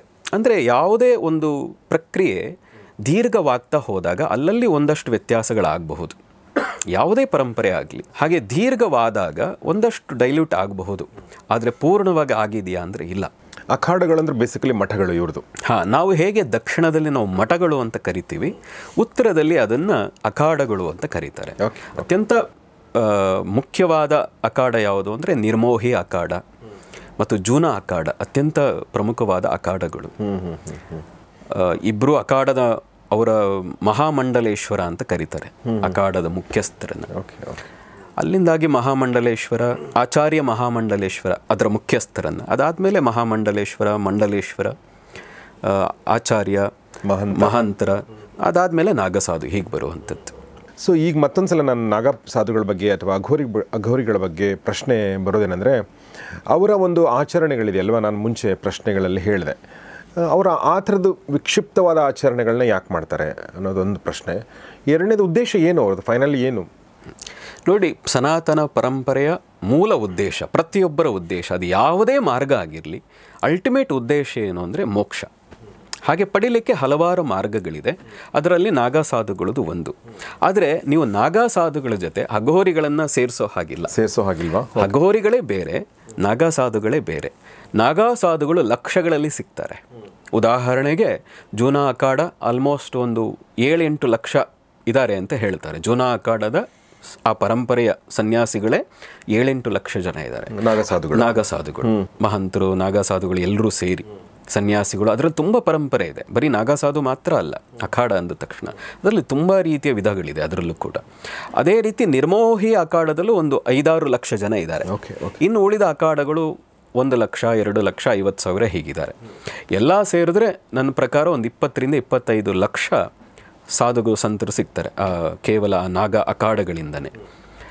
ಆದರೆ ಅಘೋರಿಗಳೇನಿದ್ದಾರೆ ನಿಮಗೆ ಬೆರಳೆಣಿಕೆ ಅಷ್ಟು ಜನ ಸಿಗ್ತಾರೆ. ಓಕೆ, ನಾವು ಮಾತಾಡ್ತಿರೋದು ಅಘೋರಿಗಳು. ಈಗ ನೀವು ಕೇಳ್ತಾ ಇರುವಂಥದ್ದು ಏನಿದೆ, ವಿಕ್ಷಿಪ್ತ ಅಂತ ಶಬ್ದ ಏನು ಬಳಸ್ತಾ ಇದ್ದೀರಿ, ವಿಚಿತ್ರ ಅಂತ ಏನು ಕೇಳ್ತಾ ಇದ್ದೀರಿ, ಅದು ಇರುವಂಥದ್ದು ಅಘೋರಿಗಳು. ನಾವು ಹೊರಗೆ ನಿಂತು ನೋಡ್ತಾ ಇರೋದ್ರಿಂದ ಅಘೋರಿಗಳು ನಮಗೆ ವಿಕ್ಷಿಪ್ತವಾಗಿ ಕಾಣಿಸ್ತಾರೆ, ವಿಕಾರವಾಗಿ ಕಾಣಿಸ್ತಾರೆ. ಆದರೆ ಆ ಶಬ್ದದಲ್ಲೇ ಒಂದು ಅರ್ಥ ಇದೆ ನೋಡಿ, ಅಘೋರಿ ಅಂತ, ಘೋರವಲ್ಲದ್ದು ಅಂತ. ಬಟ್ ಆ್ಯಕ್ಚುಲಿ ಅವ್ರು ಘೋರವಾಗಿ ಇರ್ತಾರೆ. ಜನಗಳನ್ನು ಹತ್ತಿರಕ್ಕೆ ಬರಬಾರದು ಅವರು ಅನ್ನೋ ಕಾರಣಕ್ಕಾಗಿ ಅವರು ಘೋರವಾಗಿರ್ತಾರೆ. ಆದರೆ ಅವರು ಒಳಗೆ ಹೋದರೆ, ಅವರ ಹತ್ತಿರಕ್ಕೆ ಹೋದರೆ ಅವರು ಅಘೋರಿಗಳು. ಅರ್ಥಾತ್ ತುಂಬ ವಿನಮ್ರ, ತುಂಬ ಸೌಜನ್ಯ, ತುಂಬ ಒಂದು ತಾಯಿಯ ರೀತಿಯ ಕೋಮಲವಾದ ಮನಸ್ಸುಳ್ಳವರು ಅವರು ಅಂತ ಅಘೋರಿಗಳು. ಆದರೆ ಬರೋರು ಎಲ್ಲರೂ ಕೂಡ ವಿಕಾರವಾದ ಪ್ರಶ್ನೆಗಳನ್ನು ಕೇಳ್ತಾರೆ, ಅಥವಾ ವಿಕ್ಷಿಪ್ತವಾದ ಕೆಲಸಗಳೇ ನನಗಾಗಬೇಕು ಅಂತ ಅವರ ಮುಂದೆ ಬೇಡಿಕೆಗಳನ್ನು ಇಡೋ ಕಾರಣಕ್ಕಾಗಿ ಅವರು ಕೆಟ್ಟದಾಗಿ ವರ್ತನೆ ಮಾಡ್ತಾರೆ. ನೋಡಿ, ನೀವು ಅವಧೂತರುಗಳು ಅಂತಲೇ ಕೇಳ್ತಿರಲ್ಲ, ನೀವು ಅವಧೂತರುಗಳನ್ನು ನೋಡಿ, ಅವರು ವಿಚಿತ್ರವಾಗಿ ಇರ್ತಾರೆ, ಕೆಟ್ಟ ಶಬ್ದಗಳನ್ನು ಬೈತಾರೆ. ನಾನು ಕೆಲವು ವರ್ಷಗಳ ಹಿಂದೆ ತಿರುವಣ್ಣಾಮಲೈನಲ್ಲಿ ಓಡಾಡಬೇಕಾದ್ರೆ ಅಲ್ಲಿ ಮೂಕ್ಪುಡಿ ಸ್ವಾಮಿ ಅಂತ ಭಾಳ ಪ್ರಸಿದ್ಧಿ ಅವರು. ಯಾವಾಗಲೇ ನೆಸ್ಸೆ ಪುಡಿ ಹಾಕ್ಕೊಳ್ತಾ ಇದ್ರು ಅವರು. ಓಕೆ. ಅವರು ತುಂಬ ಪ್ರಸಿದ್ಧಿ. ಎಷ್ಟು ಪ್ರಸಿದ್ಧಿ ಅಂದರೆ ಅವರು ನನ್ನ ಕಾರನ್ನು ಹತ್ತಲಿ, ನನ್ನ ಕಾರೊಳಗೆ ಕುತ್ಕೊಳ್ಳಿ ಅಂತಲೇ 10 ಕಾರ್ ಅವ್ರ ಹಿಂದೆ ಅವರು ನಡ್ಕೊಂಡು ಹೋಗ್ತಾ ಇದ್ದರೆ ಅವ್ರ ಹಿಂದೆ 10 ಕಾರು ಹೋಗೋದು. ಜನ ಎಷ್ಟು ನಂಬಿದ್ರು ಅವರನ್ನು ಅಂದರೆ ಅದು ಆಗ್ತಿತ್ತೋ ಇಲ್ವಾ ನಮಗೆ ಗೊತ್ತಿಲ್ಲ. ಆದರೆ ಅವ್ರ ಹಿಂದೆ ಕಾರ್ ನೋಡಿದ್ರೆ ಎಲ್ಲರೂ ಕೇಳಿದ್ದು ಏನು ಯಾಕೆ ಇವ್ರ ಹಿಂದೆ ಹೋಗ್ತೀರಿ? ನೋಡಿ, ಅವರು ನಮ್ಮನ್ನು ನೋಡಿ ಒಂದು ಸರಿ ದೃಷ್ಟಿ ಹಾಯಿಸಿದ್ರು, ನನ್ನ ಅದೃಷ್ಟ ಬದಲಾಯಿತು. ಸಾಮಾನ್ಯ ಹೋಟೆಲ್ ಇಟ್ಕೊಂಡಿದ್ದೆ, ಇವತ್ತು 5 ಸ್ಟಾರ್ ಹೋಟೆಲ್ ಇಟ್ಕೊಂಡಿದ್ದೀನಿ. ಕೊರೆ ಇಟ್ಕೊಂಡಿದ್ದೆ, ಕಷ್ಟಪಡ್ತಾ ಇದ್ದೆ, ಇವತ್ತು ಇಷ್ಟು ಬೆಂಜ್ ಕಾರುಗಳೇ ನನ್ನ ಹತ್ರ ಇದೆ. ಹೀಗೆ ಹೇಳ್ತಾ ಇರೋರು ನಾವೇ ಪ್ರತ್ಯಕ್ಷವಾಗಿ ನೋಡಿದ್ವಿ. ಅವ್ರಿಗೋಸ್ಕರವೇ 2 ಕಾರು ಸದಾ. ಅವ್ರು ಇದ್ದದ್ದು ಭಿಕ್ಷಕನಾಗಿ ಇದ್ದದ್ದು. ಸ್ನಾನ ಮಾಡಿ ಎಷ್ಟೋ ದಿನಗಳಾಗಿತ್ತು. ಹತ್ತಿರಕ್ಕೆ ಹೋದರೆ ದುರ್ವಾಸನೆ ಬರೋದು. ಹಾಗೆ ಊಟಕ್ಕೆ ಎಲ್ಲೋ ಹೋಗಿ ಭಿಕ್ಷೆ ಬೇಡೋರು, ಎಲ್ಲೋ ಕುತ್ಕೊಳ್ಳೋರು. ಹೋಟೆಲ್ನವರು ಕೂಡ ನಮ್ಮ ಹೋಟೆಲ್ಗೆ ಒಂದು ಸರಿ ಬಂದು ಕುತ್ಕೊಂಡ್ಬಿಡ್ಲಿ ಸಾಕು ಅಂತ ಅವ್ರು ಬರ್ತಾ ಇದ್ರೆ ಕಾಫಿ ಇಡ್ಲಿ ಹಿಡ್ಕೊಂಡು ಕಾಯ್ತಾ ಕೂತಿರೋರು. ಅವ್ರ ರಸ್ತೆಯಲ್ಲಿ ಬರ್ತಾ ಇದ್ರೆ ಹೈವೇನಲ್ಲೇ ನಡ್ಕೊಂಡು ಹೋಗ್ತಾ ಇದ್ರು, ಅವ್ರನ್ನ ದೂರದಿಂದ ನೋಡಿ ನಮಸ್ಕಾರ ಮಾಡೋರು. ಆದರೆ ಅವರು ಇದ್ದದ್ದ ನಡವಳಿಕೆ ಎಂಥದ್ದು, ಕೆಟ್ಟದಾಗಿ ಬರೋರಿಗೆಲ್ಲ. ಓಕೆ. ಕಣ್ಣು ಮುಂದೆ ನೀವು ಪದೇ 2-3 ಸರಿ ಕಾಣಿಸ್ಕೊಂಡ್ಬಿಟ್ರೆ ಅವ್ರ ಹತ್ರ ಬೆತ್ತಾ ಇರೋದಲ್ಲ, ಏಜ್ ಆಗಿತ್ತು ಅವರಿಗೆ, ಅದರಲ್ಲೇ ಹೊಡೆಯೋರು. ಎಷ್ಟೋ ಜನಕ್ಕೆ ತಲೆನೇ ಹೊಡೆದೋಗಿ ರಕ್ತ ಬಂದದ್ದಿದೆ. ಯಾಕೆ ಹಾಗೆ? ಅವ್ರು ನಿಜಕ್ಕೂ ಹಾಗೆ ಹಾಗಿದ್ದಿದ್ರೆ ಅಷ್ಟು ಜನಕ್ಕೆ ಯಾಕೆ ಒಳ್ಳೇದಾಗ್ತಾ ಇತ್ತು? ಯಾಕೆ ಹಾಗಿದ್ರು ಅಂದರೆ ಎಲ್ಲರೂ ಬಂದರು ನನ್ನ ಏಕಾಂತಕ್ಕೆ ಭಂಗ ಮಾಡ್ತಾರೆ, ಬಂದು ನನಗೆ ಕಾಟ ಕೊಡ್ತಾರೆ ಅಂತ ಅಂದಾಗ ಕೋಪಗೊಂಡು ಹಾಗೆ ಅವರು ವಿಕ್ಷಿಪ್ತವಾಗಿ ವರ್ತನೆ ಮಾಡೋರು. ತುಂಬ ಪ್ರಸಿದ್ಧಿ. ತಮಿಳುನಾಡಿನ ತಿರುವಣ್ಣಾಮಲೈನಲ್ಲಿ ಮೂಕುಬಿಡಿ ಸ್ವಾಮಿ ಅಂದರೆ ಬಹಳ ಪ್ರಸಿದ್ಧಿ. ಈಗಿಲ್ಲ, ಈಗೊಂದು 4-5 ವರ್ಷದ ಹಿಂದೆ ಅವರ ದೇಹತ್ಯಾಗ ಮಾಡಿದರು. ನಾವು 2-3 ಸರಿ ಹೋಗಿ ಗಂಟೆಗಟ್ಟಲೆ ನಾವು ಕೂರ್ತಿದ್ದು. ನಮಗೂ ಒಂದು ಹಂತದಲ್ಲಿ ಹುಚ್ಚುತನ ಇತ್ತು. ಅವಧೂತರು ಅಂದರೆ ಹೇಗಿರ್ತಾರೆ, ಹೇಗೆ ಮಾಡ್ತಾರೆ, ನಮ್ಮನ್ನು ನೋಡಿ ನಮಗೂ ಅನಿಸೋದು, ನಮ್ಮನ್ನು ನೋಡಿ ನಾವು ಏನೋ ಆಗಬಹುದೇನೋ ಅಂತ ನಮಗೂ ಕುತೂಹಲ ಇತ್ತು. ಓಕೆ. ನೀವು ಅವ್ರ ಜೊತೆ ಅಂದರೆ ನೀವು ಮಾತಾಡಿದ್ರು? ಇಲ್ಲ, ಅವ್ರಿಗೆ ತಮಿಳು ಬಿಟ್ಟರೆ ಬೇರೆ ಅವ್ರು ಸುಮ್ಮನೆ ಕೆಟ್ಟ ಶಬ್ದಗಳೇ. ಅವರು ಬರ್ತಾ ಇದ್ದದ್ದು ಎಲ್ಲ ಏನೇನೋ ಮಾತುಕತೆ ಇಲ್ಲವೇ ಇಲ್ಲ. ಹತ್ತಿರದಲ್ಲಿ ಎಲ್ಲ ಒಂದು ಮೂಲೆಯಲ್ಲಿ ಕೂತ್ಕೊಂಡು ನೋಡ್ತಾ ಇದ್ವಿ ನಾವು ಅಷ್ಟೇ. ಒಂದು ಆ ಸಮಯದಲ್ಲಿ ನಮಗೂ ಒಂದು ಕುತೂಹಲ ಇತ್ತು. ಹೀಗೆ ಬೇರೆ ಬೇರೆ ಅವಧೂತರುಗಳು ಎಲ್ಲೋ ಇದ್ದಾರೆ ಅಂದ ತಕ್ಷಣ ಹೋಗಿ ಭೇಟಿ ಮಾಡೋದು, ನೋಡೋದು, ಅವ್ರ ಜೊತೆ ಕೂತ್ಕೊಂಡು ಕಾಲ ಕಳೆಯುವಂಥ ಕೆಲಸ ಮಾಡ್ತಾ ಇದ್ರು. ಅಂದರೆ ಹೀಗೆ ಒಬ್ಬ ಅವಧೂತರೇ ಜನರನ್ನು ದೂರ ಇಡಬೇಕು ಅಂತ ಹೇಗೆ ವರ್ತಿಸ್ತಾರೆ ಅಂತ ಆದರೆ ಅಘೋರಿಗಳು ಅವರು ಇದಕ್ಕಿಂತನೂ ಇನ್ನೂ ವಿಕ್ಷಿಪ್ತರವರು, ವಿಚಿತ್ರವಾಗಿ ವರ್ತನೆ ಮಾಡೋರು ಮತ್ತು ಅಧ್ಯಾತ್ಮದಲ್ಲಿ ಅತ್ಯಂತ ಉನ್ನತ ಸಾಧನೆಯಲ್ಲಿ ತೊಡಗದಂಥವ್ರು. ಅವರೂ ಕೂಡ ಸಾಮಾನ್ಯ ಜನರು ಬರಬಾರದು ಅನ್ನೋ ಕಾರಣಕ್ಕಾಗಿ ಸ್ವಲ್ಪ ವಿಕ್ಷಿಪ್ತವಾಗಿ ಘೋರವಾಗಿ ವರ್ತಿಸ್ತಾರೆ. ಆದರೆ ಮನಸ್ಸಿನಲ್ಲಿ ಅವರು ಅತ್ಯಂತ ಶಾಂತರು, ನಿರ್ಲಿಪ್ತರು. ಆದರೆ ಅವರ ಆಧ್ಯಾತ್ಮಿಕ ಸಾಧನೆಯಲ್ಲಿ ನಮಗೆ ಸಮಾಜ ಒಪ್ಪಲಿಕ್ಕೆ ಸಾಧ್ಯ ಆಗದೇ ಇರುವಂಥದ್ದು ಅಂಶಗಳನ್ನು ಅವರು ಇಟ್ಕೊಂಡಿದ್ದಾರೆ. ಯಾಕೆ ಇಟ್ಕೊಂಡಿದ್ದಾರೆ? ಯಾಕೆ ಅಂದರೆ ನೀವು ಯಾವುದನ್ನು ವಿರೋಧಿಸ್ತೀರೋ ಅದು ಕೂಡ ಪೂಜೆಗೆ ಅರ್ಹ ಅಂತ ಅವರು ಭಾವಿಸ್ತಾರೆ. ತುಂಬ ಸಿಂಪಲಾಗಿ ಒಬ್ಬರು ಹಿರಿಯರು ನನಗೆ ಹೇಳಿದ್ದು ಅದೇ ಶಬ್ದವನ್ನು ಬಳಸ್ತೀನಿ. ಗಂಗೆಯ ನೀರನ್ನು ಎಷ್ಟು ಶ್ರದ್ಧೆಯಿಂದ ಕುಡಿತೀಯೋ ಚರಂಡಿ ನೀರನ್ನು ಅಷ್ಟೇ ಶ್ರದ್ಧೆಯಿಂದ ಕುಡಿಯುವಂತ ಆಗಬೇಕು, ಅದರಲ್ಲಿ ಭೇದ ಮಾಡಬಾರದು ಅಂತ. ಅದ್ವೈತ ಅಂತ ಏನು ಕರಿತೀವಿ, 2 ಅಲ್ಲದ್ದು ಅಂತ ಅದ್ವೈತ ಅಂದರೆ. 2 ಅಲ್ಲದ ಸ್ಥಿತಿ, ಅದ್ವೈತದ ಸ್ಥಿತಿ ಏನಿದೆ ಆ ಸ್ಥಿತಿಯ ಉತ್ತುಂಗದ ಅಂಶ ಯಾವುದು ಅಂದರೆ ಅಘೋರಿಗಳ ಸಾಧನೆ, ಅಘೋರ ಸಾಧನೆ. ಹಾಗಾಗಿ ನೀನು ಬೇರೆ ಮಾಂಸವನ್ನು ತಿನ್ನಬಹುದು ಅಂತಾದರೆ, ಆ ಹೆಣದ ಮಾಂಸ ತಿನ್ನಬಹುದು ಅಂತ ಆದರೆ ಈ ಹೆಣದ ಮಾಂಸವನ್ನು ಯಾಕೆ ತಿನ್ನಬಾರದು? ಮನುಷ್ಯರ ಮಾಂಸವನ್ನು ತಿನ್ನಬಹುದು ಅಂತ. ಅವರ ಗುರು ಸಾಧನೆಗೆ ಬರಬೇಕಾದ್ರೆ ಇದೆಲ್ಲ ಪರೀಕ್ಷೆಯನ್ನು ಮಾಡ್ತಾರೆ, ಕುಡಿಸ್ತಾರೆ. ತನ್ನದೇ ಮೂತ್ರವನ್ನು ಅವನು ಕುಡಿಯಬೇಕು, ತನ್ನದೇ ಮಲವನ್ನು ತಾನು ತಿನ್ನಬೇಕು. ಹಾಗೆ ಮಾಡಬೇಕಾದ್ರೆ ನಿಮ್ಮ ಮುಖದಲ್ಲಿ ಈಗ ಗೆರೆಗಳು ಹೇಗೆ ಬದಲಾಯಿತೋ ಹಾಗೆ ಒಂದು ಸಣ್ಣ ಗೆರೆ ಬದಲಾದರೂ ಅವನು ಅಘೋರ ಸಾಧನೆಗೆ, ಅಘೋರಿಗೆ ಆ ಸಾಧನಾ ಮಾರ್ಗಕ್ಕೆ ಅರ್ಹ ಅಲ್ಲ ಅಂತ ತಲೆ ಮೇಲೆ ಹೊಡೆದು ಕಳಿಸ್ತಾರೆ. ಹಾಗೆ ತಲೆ ಮೇಲೆ ಹೊಡೆದು ಕಳಿಸಿದ ಅರ್ಧ ಬೆಂದ ಅಘೋರಿಗಳೇ ಇವತ್ತು ಯೂಟ್ಯೂಬ್ಗಳಲ್ಲಿ ಕಾಣಿಸ್ತಾ ಇರೋದು. ನಿಜವಾದ ಅಘೋರಿಗಳು ನಿಮಗೆ ಯೂಟ್ಯೂಬಲ್ಲಿ ಬರೋದೇ ಇಲ್ಲ. ಅವರು ಪ್ರತ್ಯಕ್ಷವಾಗಿ ಜನರ ಮುಂದೆ ಬರುವಂಥದ್ದು ಅತ್ಯಂತ ವಿರಳ. ಮತ್ತು ಇನ್ನೂ ವಿಶೇಷ ಸಂಗತಿ ಅಂದರೆ ಅಘೋರಿಗಳು ಒಂದು ಹಂತದವರೆಗೆ ಸಾಧನೆ ಮಾಡಿ ಸಾಧನಾ ಸಮಯದಲ್ಲಿ ಅವರು ಹೆಚ್ಚು ಸಮಯ ಸ್ಮಶಾನದಲ್ಲಿ ಕಳೀತಾರವರು. ಸ್ಮಶಾನದಲ್ಲಿದ್ದಾಗ ಆಗ ವಿಕಾರವಾಗಿ ಅವರು ಕೂಡ ನಗ್ನವಾಗಿರ್ತಾರೆ, ಚಿತಾ ಭಸ್ಮವನ್ನೇ ಹಚ್ಕೊಳ್ತಾರೆ. ಅವರು ಶಿವ ಬೇರೆ ನಾನು ಬೇರೆ ಅನ್ನುವ ಭಾವಸ್ಥಿತಿಯಲ್ಲಿ ಇರಲ್ಲ. ನಾನೇ ಶಿವ ಹೇಳಿದ್ನಲ್ಲ, ಅದ್ವೈತ ಸ್ಥಿತಿ ಅಂತ. ನಾನೇ ಶಿವ ಅನ್ನೋ ರೀತಿಯಲ್ಲಿ ಹೇಗೆ ಶಿವನಿಗೆ, ಕಾಶಿಯ ಶಿವನಿಗೆ ಚಿತಾಭಸ್ಮದ ಆರತಿಯನ್ನು ಮಾಡ್ತಾರೆ.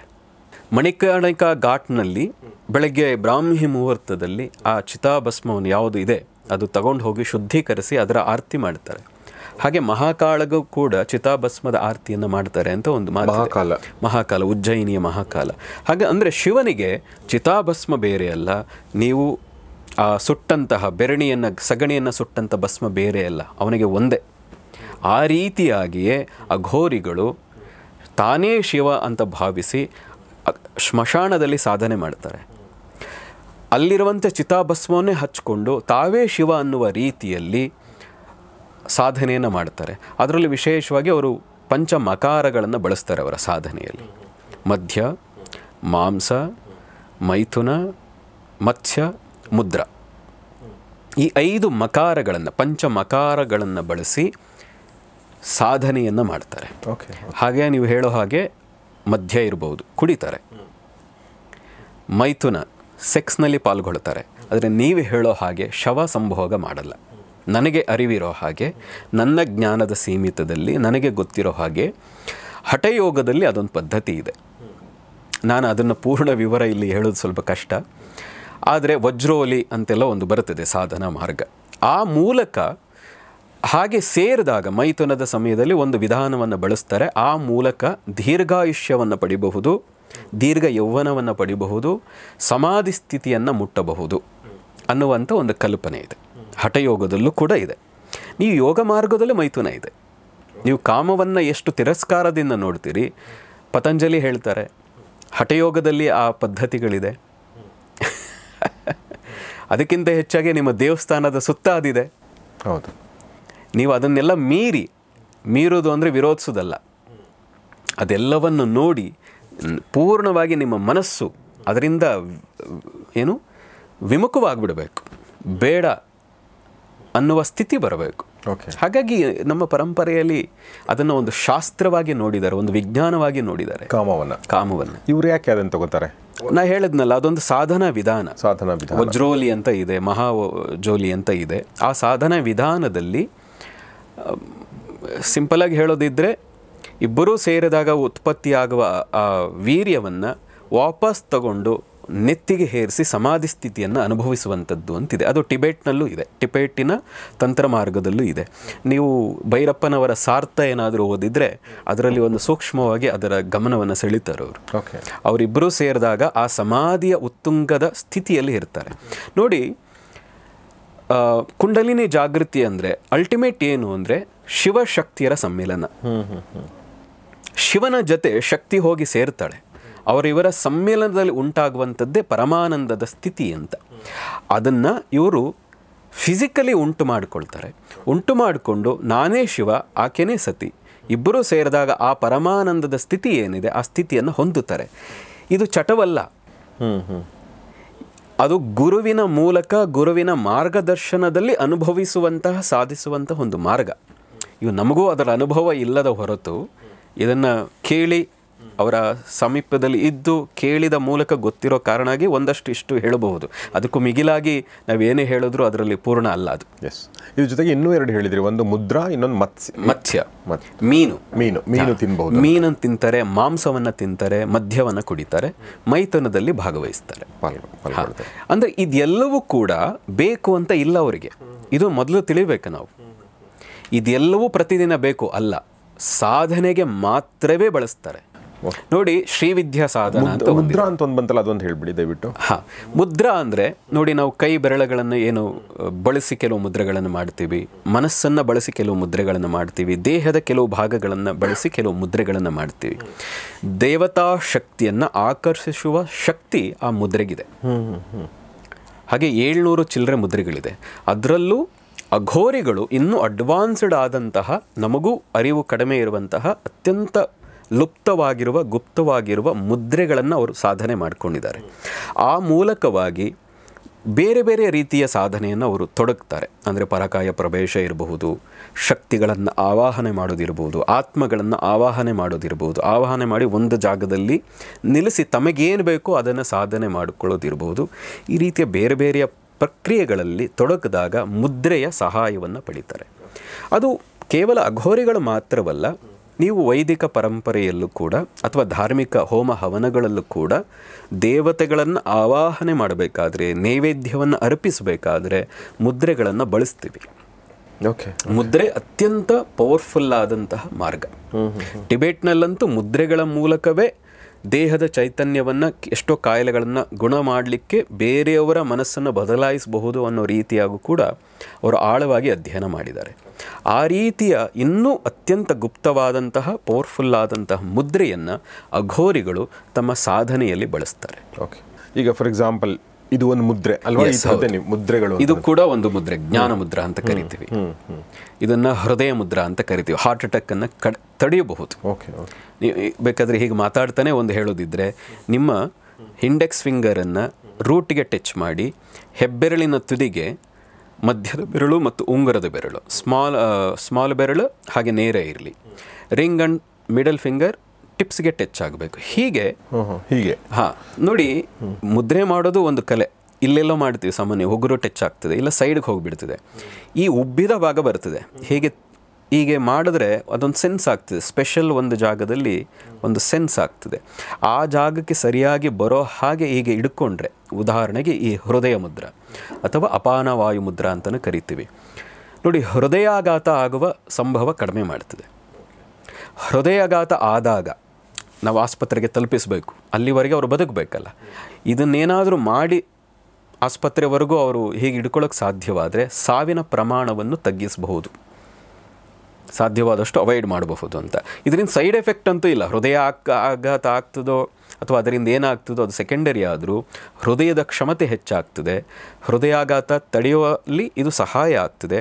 ಇದು ಬಿಟ್ಟು ಇನ್ಯಾವುದೇ ಸೈಡ್ ಎಫೆಕ್ಟ್, ಇದರಿಂದ ಇಂಥ ತೊಂದರೆ ಅಂತ ಆಗುವಂಥ ಸಂಭವವೇ ಇಲ್ಲದ ಮುದ್ರೆ ಈ ಹೃದಯ ಮುದ್ರೆ. ಪ್ರತಿಯೊಬ್ಬರು ಅಭ್ಯಾಸ ಮಾಡ್ಬೋದು. ಒಂದ್ಸಲ ನಾವು ಮುದ್ರೆಗಳ ಬಗ್ಗೆ ಖಂಡಿತ ಒಂದ್ಸಲ ಮಾತಾಡೋಣ. ಒಂದಷ್ಟು ನಾವು ಇಲ್ಲಿ ಏನು ತೋರ್ಸೋಕ್ಕಾಗುತ್ತೆ ಆ ಥರದ್ದು ಮುದ್ರೆಗಳ ಬಗ್ಗೆ ಮಾತಾಡೋಣ. ನೀವು ವಾಪಸ್ ಮತ್ತೆ ನಾನು ಹೋಗೋದಾದರೆ ಮಕಾರಗಳು, ಪಂಚ ಮಕಾರಗಳ ಬಗ್ಗೆ ಮಾತಾಡಿ ನೀವು ಇನ್ನೊಂದಷ್ಟು ಶ್ರೀವಿದ್ಯೆ ಬಗ್ಗೆ ಹೇಳ್ತಾ ಇದ್ರಿ. ಇದೇ ನೀವು ಅಲ್ಲೂ ಕೂಡ ಇದೆ ಅನ್ನೋ ಮಾತನ್ನು ನೀವು ಹೇಳ್ತಾ ಇದ್ರಿ. ನೋಡಿ, ಶ್ರೀವಿದ್ಯದಲ್ಲಿ 10 ಪ್ರಮುಖ ಮಾರ್ಗಗಳಿದೆ. ಅದರಲ್ಲಿ 3 ಪ್ರಮುಖ ಮಾರ್ಗ ನಾನು ಶ್ರೀವಿದ್ಯವಾಗಿ ಮುಂದಿನ ದಿನಗಳಲ್ಲಿ, ತುಂಬ ನಂತರ ದಿನಗಳಲ್ಲಿ ಮಾತಾಡಬೇಕು ಅಂತ ನನಗಿತ್ತು. ಆದರೆ ಈಗ ಸೂಕ್ಷ್ಮವಾಗಿ ಒಂದು ಟಚ್ ಮಾಡೋಣ. ಒಂದು ದಕ್ಷಿಣ ಮಾರ್ಗ, ವಾಮ ಮಾರ್ಗ, ಕೌಲ ಮಾರ್ಗ, ಹೀಗೆ 3 ಮಾರ್ಗಗಳಿದೆ. ಮಿಶ್ರ ಮಾರ್ಗ ಅಂತ ಕರೀತಾರೆ.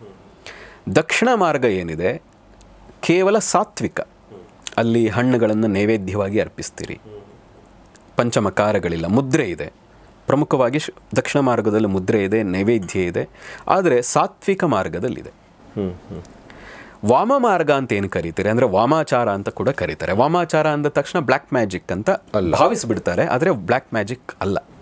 ವಾಮ ಮಾರ್ಗ ಅಂದರೆ ಏನು ಅಂದರೆ, ಈಗ ನಾನು ಏನು ಹೇಳಿದೆ, ಪಂಚಮಕಾರಗಳನ್ನೇನು ಬಳಸ್ತಾರೆ ಅದನ್ನು ಬಳಸ್ತಾರೆ. ಮಾಂಸವನ್ನು ಬಳಸ್ತಾರೆ, ಮದ್ಯವನ್ನು ಬಳಸ್ತಾರೆ ನೈವೇದ್ಯವಾಗಿ, ಲೈಂಗಿಕತೆಯನ್ನು ಬಳಸ್ತಾರೆ. ಹೀಗೆ ಬಳಸಿ ಮಾಡುವಂಥದ್ದೇನಿದೆ ಅದಕ್ಕೆ ವಾಮ ಮಾರ್ಗ ಅಂತ, ವಾಮಾಚಾರ ಅಂತ. ಕೇವಲ ಶುದ್ಧವಾದಂತಹ ಮಾರ್ಗ ಏನಿದೆ ಅದಕ್ಕೆ ದಕ್ಷಿಣಾಚಾರ ಅಥವಾ ದಕ್ಷಿಣ ಮಾರ್ಗ ಅಥವಾ ಬಲಗೈ ಮತ್ತು ಎಡಗೈ ಅಂತ ಕರೀತಾರೆ. ಇದೆರಡರ ಸ್ವಲ್ಪ ಮಿಶ್ರಣ ಏನಿದೆ ಅದಕ್ಕೆ ಮಿಶ್ರ ಮಾರ್ಗ ಅಂತ ಅಥವಾ ಕೌಲಾಚಾರ ಅಂತ ಕರೀತಾರೆ. ಈ ವಿಧಾನವನ್ನೇ ಅಘೋರಿಗಳು ವಾಮಾಚಾರದಲ್ಲಿ ಬಳಸಿಕೊಂಡು ಪಂಚಮಕಾರಗಳನ್ನು ಬಳಸಿ ತಾವೇ ಆ ಶಕ್ತಿ, ಶಿವ ಮತ್ತು ಶಕ್ತಿ ನಾವೇ ಆಗುವಂತಹ ಸ್ಥಿತಿಯನ್ನು ಹೊಂದುವಂಥ, ಅಂದರೆ ಆ ಉನ್ನತ ಭಾವಸ್ಥಿತಿಯನ್ನು ಹೊಂದಲಿಕ್ಕೆ ಈ ವಿಧಾನವನ್ನು ಬಳಸ್ತಾರೆ. ಇದು ಸಮಾಜಕ್ಕೆ ಸರಿನಾ? ಅಲ್ಲದೇ ಇರಬಹುದು, ಆದರೆ ಅವರಿಗೆ ಅದು ಸರಿ ಇದೆ. ನಮ್ಮ ಬಿಜಾಪುರದಲ್ಲಿ ಬಬುಲಾದಿ ಅಂತ ಒಂದು ಊರಿದೆ. ಅಲ್ಲಿ ಹೆಂಡವನ್ನೇ ಅಲ್ಲಿ ಅರ್ಪಣೆ ಮಾಡ್ತಾರೆ ಒಂದು ದೇವಸ್ಥಾನದಲ್ಲಿ. ಅಲ್ಲಿ ತುಂಬ ಜನ ನಮ್ಮ ಹುಡುಗರೆಲ್ಲ ಮಾತಾಡುವಾಗ ಬಬುಲಾದಿ ಮುತ್ತನ ಪ್ರಸಾದ ಅಂತಂತಾರೆ. ಅಂದರೆ ಈಗ ಎಣ್ಣೆ ಹಾಕ್ಕೊಂಡು ಬಾ ಅಂತನಲ್ಲ, ಬಬುಲಾದಿ ಮುತ್ತನ ಪ್ರಸಾದ ತೊಗೊಂಡು ನಡಿ ಅಂತಂತಾರೆ. ಅಂದರೆ ಎಲ್ಲೋ ಒಂದು ಕಡೆ ಸಿಗರೇಟ್ ಕೊಡ್ತಾರೆ ಅಂತ ಕೇಳಿದ್ದೀನಿ. ಸೊ ನಮ್ಮ ದೇಶದಲ್ಲಿ ಇದು ಇದು ಇದು ನೀವು ಹೇಳಿದ ಹಾಗೆ ಇಲ್ಲಿ ಇದು ಪವಿತ್ರ ಇದು ಅಪವಿತ್ರ ಅನ್ನೋ ಒಂದು ಕಾನ್ಸೆಪ್ಟೇ ಇಲ್ಲ. ಅದು ನೀವು ಮಾಡ್ಕೊಂಡಿದ್ದೀರಿ ನಿಮ್ಮ ಆಚರಣೆಗಳಿಂದಾಗಿ. ಇದು ಸರಿ ಇಲ್ಲ, ಇದು ತಪ್ಪು ಅಂತೇಳಿ ನೀವು ಮಾಡ್ಕೊಂಡಿದ್ದೀರಿ. ಮತ್ತು ಇನ್ನೂ ಒಂದು ಮುಂದುವರೆದ ಭಾಗ ನೋಡಿ, ನೀವು ಅದನ್ನು ಚಟವಾಗಿ ಪ್ರತಿನಿತ್ಯ ತಗೊಳ್ಳೋ ಹಾಗಿಲ್ಲ. ಅದು ಪ್ರಸಾದ. ಓಕೆ ಓಕೆ ಓಕೆ ಓಕೆ ಅಲ್ವಾ? ಈಗ ನೀವೇ ಹೇಳಿದ ಹಾಗೆ, ಈಗ ಶಿಶುನಾಳ ಶರೀಫರ ಏನೋ ಅವರ ವಾರ್ಷಿಕ ಜಯಂತಿ ರೀತಿ ಏನೋ ಆದಾಗ ನಾವು ಕೇಳಿದ್ದೀವಿ ಗಾಂಜಾವನ್ನು ಅವತ್ತು ಸೇದ್ಲಿಕ್ಕೆ ಕೊಡ್ತಾರೆ ಅಂತ. ಪ್ರತಿನಿತ್ಯ ಸೇರೋ ಹಾಗಿಲ್ಲ, ಅವತ್ತು ದಿನ ಮಾತ್ರ. ಹಾಗೆ ಕೆಲವು ದೇವಸ್ಥಾನಗಳಿಗೆ ಹೋದರೆ ತೀರ್ಥ ಅಂತ ಕೊಡ್ತಾರೆ. ನೀವು ಇದಕ್ಕೆ ಹೋದಾಗಲೂ ಉಜ್ಜಯಿನಿಯ ಇನ್ನೊಂದು ಕಡೆಗೆ ಹೋದು, ಅಲ್ಲಿಯ ಕ್ಷೇತ್ರಪಾಲ ಕಾಲಭೈರವನ ಮಂದಿರಕ್ಕೆ ನಾವು ಹೋಗೋಕ್ಕೆ ಆಗಲಿಲ್ಲ ಒಳಗಡೆ, ಅಷ್ಟು ರಶ್. ಯಾಕೆ ಅಂತ ಕೇಳಿದ್ದು, ಇಲ್ಲಿ ಪ್ರಸಾದ ಕೊಡ್ತಾರೆ, ಅದೇ ವಿಶೇಷ. ಹಾಗಾಗಿ ಯುವಕರು ಹೆಚ್ಚು ಜನ ಬರ್ತಾರೆ. ಏನು ಪ್ರಸಾದ ಕೊಡ್ತಾ ಇದ್ದಾರೆ? ಅಲ್ಲಿ ಮದ್ಯ ಕೊಡ್ತಾರೆ. ನಾವು ಹೋಗಿಯೂ ಪ್ರಯೋಜನ ಇಲ್ಲ, ಹಾಗಾಗಿ ನಾವು ಒಳಗೆ ಪ್ರವೇಶವೇ ಮಾಡೋಕ್ಕಾಗಲಿಲ್ಲ, ಮಾಡಲೂ ಇಲ್ಲ. ನಾವು ವಾಪಸ್ ಬಂದ್ವು ಅಲ್ಲಿಂದ. ಓಕೆ ಓಕೆ ಓಕೆ ನಮಗೇನು ವಿರೋಧ ಅಲ್ಲ, ಹಾಗಂತ ನಾವು ತಗೊಳ್ಳೋದು ಇಲ್ಲ, ಅದನ್ನು ನಮಗೆ ಅನಾವಶ್ಯಕ ಅದು, ಆದರೆ ವಿರೋಧಿನೂ ಅಲ್ಲ. ಆದರೆ ಅಲ್ಲಿ ಕೊಡ್ತಾ ಇದ್ರು, ಹಾಗಂತ ಕ್ಯೂ, ಎಷ್ಟು ಕಿಲೋಮೀಟರ್ ಗಟ್ಟಲೆ ಕ್ಯೂ. ನಾವು ನಮಸ್ಕಾರ ಮಾಡಿ ದೂರದಿಂದನೇ ಅದರ ಕಳಶವನ್ನು ನೋಡಿ. ನಮ್ದೊಂದು ಪದ್ಧತಿ ಇದೆ ನಮ್ಮ ಪರಂಪರೆಯಲ್ಲಿ, ದೇವಸ್ಥಾನಕ್ಕೆ ಹೊಳಕ್ಕೆ ಹೋಗೋಕ್ಕಾಗಿಲ್ಲ ಅಂದರೆ ಕಳಶಕ್ಕೆ ನಮಸ್ಕಾರ ಮಾಡಿದ್ರು ಒಳಗಡೆ ಗರ್ಭಗುಡಿಗೆ ದೇವರಿಗೆ ನಮಸ್ಕಾರ ಮಾಡೋದು ಅಷ್ಟೇ ಪವಿತ್ರ ಅಂತ. ಹಾಗಾಗಿ ಹೊರಗಡೆಯಿಂದನೇ ನಮಸ್ಕಾರ ಮಾಡಿ ರಿಟರ್ನ್ ಆದ್ವಿ ನಾವು. ಬಟ್ ನಿಮ್ಮ ಮಾತುಗಳನ್ನ ಕೇಳ್ತಿರ್ಬೇಕಾದ್ರೆ ನನಗನ್ನಿಸ್ತು, ನಮ್ಮ ಭಾರತ ದೇಶದ ಈ ವಿಚಾರಗಳ ಬಗ್ಗೆ, ಈ ಎಲ್ಲ ವಿಚಾರಗಳನ್ನ ನಾವು ಎಷ್ಟು ತಿಳ್ಕೊಂಡ್ರು ಇನ್ನೂ ಏನೋ ಉಳ್ಕೊಂಡಿದೆ ಅಂತ ಅನ್ಸುತ್ತೆ ಅಲ್ವಾ? ನಾವು ತಿಳ್ಕೊಂಡಿಲ್ಲ, ಅದು ಬೇರೆ ವಿಚಾರ. ಬಟ್ ನನಗೆ ಎಷ್ಟು ವಿಸ್ತಾರ, ಎಷ್ಟೊಂದು ಅಗಾಧತೆ ಮತ್ತು ಎಷ್ಟೊಂದು ವೈವಿಧ್ಯತೆ. ನೋಡಿ, ನನಗೂ ಕೂಡ ಪ್ರತಿ ಬಾರಿ ಮಾತಾಡಬೇಕಾದ್ರೆ ಒಂದು ಸಣ್ಣ ಆತಂಕ ಆಗ್ತದೆ. ಯಾಕೆಂದರೆ ನಾವು ಅದು ಯಾವುದರಲ್ಲೂ ಪರಿಪೂರ್ಣರಲ್ಲ. ಹಾಗಂತ ಯಾರೂ ಪರಿಪೂರ್ಣರು ಯಾರೂ ಅಲ್ಲ ಕೂಡ. ಹಾಗಾಗಿ ಈ ವಿಷಯಗಳನ್ನೇ ಹೇಳದೇ ಇದ್ರೆ ಇದರ ಮೇಲೆ ಇನ್ನೂ ಕೂಡ ಅಪಪ್ರಚಾರವೇ ಹೆಚ್ಚು, ಅಪನಂಬಿಕೆಯೇ ಹೆಚ್ಚು. ಹೀಗೆ ಮಾಡ್ತಾ ಇದ್ದಾರೆ, ಇದು ಸರಿಯಲ್ಲ. ಮತ್ತು ಶವ ಏನು ಭಕ್ಷಣೆ ಮಾಡ್ತಾರೆ ಅದು ಕೂಡ ಪ್ರತಿನಿತ್ಯ ಅಲ್ಲ, ಮತ್ತು ಇಡೀ ದೇಹವನ್ನು ತಿನ್ನಲ್ಲ. ನೀವು ಬೇಡ ಅಂತ ಬಿಸಾಕಿದ್ದೀರಿ, ಬಿಸಾಕಿರುವ ತೊಡೆಯ ಒಂದು ಮಾಂಸವ ತುಂಡನ್ನು ಅವ್ರು ತಗೊಂಡು ಹೋಗಿ ಅದನ್ನು ಕೂಡ ಪ್ರಸಾದ ಅನ್ನೋ ರೀತಿಯಲ್ಲಿ ಸ್ವೀಕಾರ ಮಾಡೋದು ಅಘೋರಿಗಳು. ಹೇಗಂದ್ರೆ ಹಾಗೆ ಇಡೀ ಅವರು ಕೆಲವು ಕಡೆ ತೋರಿಸ್ತಾರಲ್ಲ, ಊಟಕ್ಕೆ ಗತಿ ಇಲ್ಲದ ರೀತಿಯಲ್ಲಿ ಹೆಣದ ಮಾಂಸ ತಿನ್ನುವಂಥದ್ದು ಪರಿಸ್ಥಿತಿ ಅಲ್ಲ ಅದು. ಮತ್ತು ಅಘೋರಿ ಆಗುವಂಥವ್ರ ಕ್ಷಮತೆಯೇ ಬೇರೆ. ಅವರು ಬೇಕು ಅಂದರೆ ಏನನ್ನು ಬೇಕಾದರೂ ಪಡೆಯುವಂಥ ಕ್ಷಮತೆ ಹೊಂದಿರ್ತಾರೆ. ಹಾಗಾಗಿ ನಾವು ಎಲ್ಲೋ ಕೂತು ಅವರ ಆಚರಣೆಗಳನ್ನು, ಅವರ ಪೂಜಾ ವಿಧಾನಗಳನ್ನು ನಾವು ವಿರೋಧಿಸೋದು ಎಷ್ಟು ಸರಿ ಅಂತ ನಮಗೆ ಬೇಕಾಗಿಲ್ಲ. ಈಗ ನಾವು ಕೂಡ ಆ ಮಾರ್ಗದವರಲ್ಲ, ನಾವು ಸಾತ್ವಿಕ ಮಾರ್ಗದವರು. ಹಾಗಂತ ನಾವು ಅವರನ್ನೇನು ವಿರೋಧ ಮಾಡ್ತಾ ಇಲ್ಲ.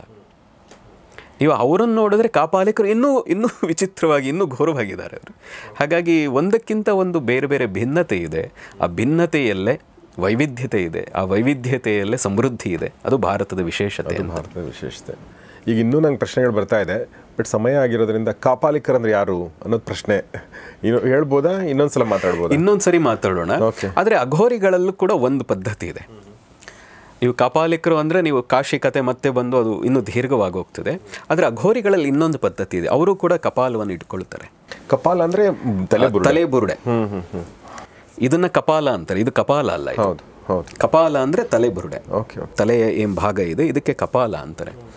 ಹೇಗೆ ಗುರು ಶಿಷ್ಯನನ್ನು ಸ್ವೀಕಾರ ಮಾಡಿದ ಮೇಲೆ ಉತ್ತರಾಧಿಕಾರಿಯಾಗಿ ಇಲ್ಲೆಲ್ಲ ಕಿರೀಟ ಹಾಕ್ತಾರೆ ಅಥವಾ ಧರ್ಮದಂಡವನ್ನು ಏನು ಕೊಡ್ತಾರೆ, ಹಾಗೆ ಅಘೋರಿಗಳಲ್ಲಿ ತಾನು ಪರಂಪರೆಯಿಂದ ಬಂದ ಆ ಕಪಾಲವನ್ನು ತನ್ನ ಶಿಷ್ಯನಿಗೆ ಹಸ್ತಾಂತರ ಮಾಡ್ತಾರೆ.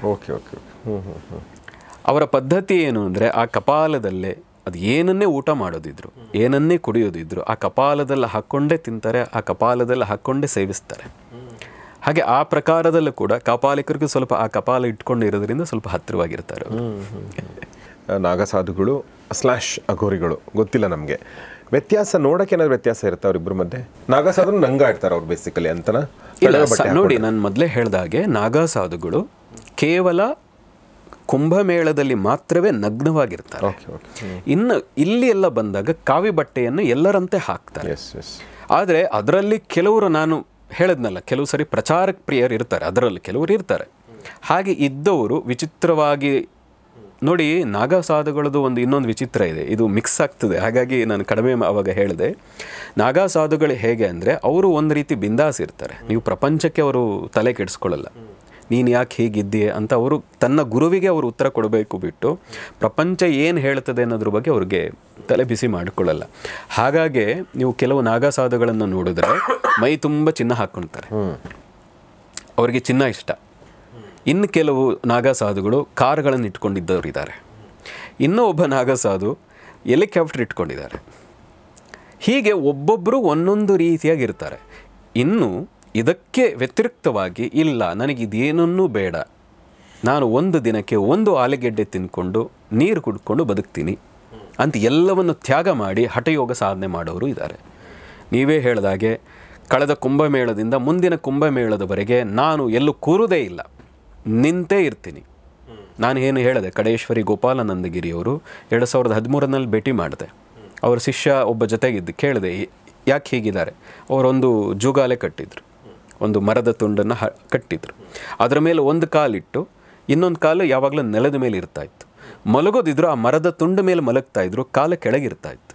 12 ವರ್ಷದಿಂದ ಹಾಗೆ ನಿಂತಾಗೇ ಇದ್ದಾರೆ, ನಿಂತಲ್ಲೇ ಮಲಗ್ತಾರೆ, ನಿಂತಲ್ಲೇ ಊಟ ಮಾಡ್ತಾರೆ. ಇದು ಹಠ ಸಾಧನೆ.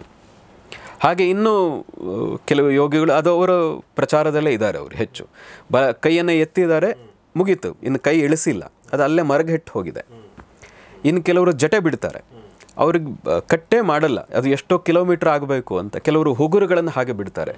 ಈ ರೀತಿಯಾಗಿ ಅವರವರ ಮನಸ್ಸಿಗೆ ಹೀಗಿರಬೇಕು ನಾನು ಅಂತ ಅನ್ನಿಸಿದಾಗ ಹಾಗಿರುವಂಥವ್ರು ನಾಗಸಾಧುಗಳು. ಹಾಗಿರೋರಲ್ಲಿ ಕೆಲವರು ಇಲ್ಲಿ ಬಂದು ಕೆಲವು ವಿಶೇಷತೆಯನ್ನು ತೋರ್ಸಕ್ಕೆ ಹೋಗ್ತಾರೆ. ಹಾಗೇನೂ ಇಲ್ಲ ಆ ಥರದ್ದು. ಎಲ್ಲರಂತೆ ಎಲ್ಲ ಸನ್ಯಾಸಿಗಳಿದಾರಲ್ಲ, ಹೇಗೆ ಉತ್ತರ ಕರ್ನಾಟಕದಲ್ಲಿ ಸನ್ಯಾಸಿಗಳಿದಾರಲ್ಲ, ಅದೇ ರೀತಿಯ ಸನ್ಯಾಸಿಗಳ ರೀತಿಯಾಗಿರುವಂಥವರೇ ಆ ನಾಗಸಾಧುಗಳು. ಹಾಗೆ ಕಾವಿ ಬಟ್ಟೆಯಲ್ಲೇ ಇರ್ತಾರೆ ಅವರು. ಆದರೆ ಕೆಲವರು ತೋರಿಕೆಗಾಗಿ ಇಲ್ಲೂ ಬಂದಾಗಲೂ ನನ್ನನ್ನು ಗುರುತಿಸಲಿ ಅಂತ ಬಹುಶಃ ಅವರು ನಗ್ನವಾಗಿ ಏನಾದರೂ ಇದ್ದಿರಬಹುದು. ಆದರೆ ಕೆಲವರು ಎರಡನ್ನೂ ಮಿಕ್ಸ್ ಮಾಡಿ ಹೆಸರು ಹಾಕ್ಕೊಂಡದ್ದು ನಾನು ನೋಡಿದ್ದೀನಿ, ಅಘೋರಿ ನಾಗಸಾಧು ಅಂತ. ಆದರೆ ಅಘೋರಿಗಳು ಬೇರೆ, ನಾಗಸಾಧುಗಳು ಬೇರೆ. ಸಾಮಾನ್ಯವಾಗಿ ನೀವು ಅಬ್ಸರ್ವ್ ಮಾಡಿದರೆ ನಾಗಸಾಧುಗಳು ಇದ್ದ ಕಡೆ ಅಘೋರಿಗಳು ಬಂದು ಸೇರುವಂಥದ್ದು ಬಹಳ ಬಹಳ ವಿರಳ. ಜೊತೆಯಲ್ಲಿ ಸಾಮಾನ್ಯವಾಗಿ ಇರಲ್ಲ. ಅಘೋರಿಗಳು ಊರಿನ ಹೊರಗಿರ್ತಾರೆ. ಅವರು ಜನರ ನಡುವೆ ಆಗಲಿ ಬೇರೆಯವರ ಜೊತೆ ಆಗಲಿ ಇರುವಂಥ ಪ್ರಮಾಣ ನಾನು ನೋಡಿದ ಹಾಗೆ ಬಹಳ ವಿರಳ, ಬಹಳ ವಿರಳ. ಇತ್ತೀಚೆಗೆ ನಾನೊಂದು ನ್ಯೂಸ್ ಪೇಪರಲ್ಲಿ ಒಂದು ಓದಿದೆ. ಬೆಳಗಾಂ ಹತ್ರ ಒಬ್ಬ ಸನ್ಯಾಸಿ, ಊರ ಹೊರಗಡೆ ಆಶ್ರಮ ಮಾಡಿಕೊಂಡಂಥ ಒಬ್ಬ ಯುವ ಸನ್ಯಾಸಿ ಅದೇ ಊರಿನ ಅಪ್ರಾಪ್ತ ಬಾಲಕಿಯನ್ನು ಎತ್ಕೊಂಡು ಹೋಗಿ ಅವಳನ್ನ ರೇಪ್ ಮಾಡಿ ಎಲ್ಲೋ ಒಂದು ಕಡೆ. ಆಮೇಲೆ ಊರವರೆಲ್ಲ ಸೇರಿಕೊಂಡು ಆತನ ಊರು ಬಿಡಿಸಿದ್ರು, ಆಮೇಲೆ ಆಶ್ರಮವನ್ನು ಧ್ವಂಸ ಮಾಡಿದರು. ಈ ಥರದ್ದು ಇತ್ತೀಚೆಗೆ ನಡೆದಿರೋ ಘಟನೆ. ಇದಕ್ಕಿಂತ ಮುಂಚೆ ಕೂಡ ನಾವು ಈ ಥರದ ಘಟನೆಗಳನ್ನ ಆಗಾಗ್ಗೆ ಕೇಳ್ತಾ ಇರ್ತೀವಿ.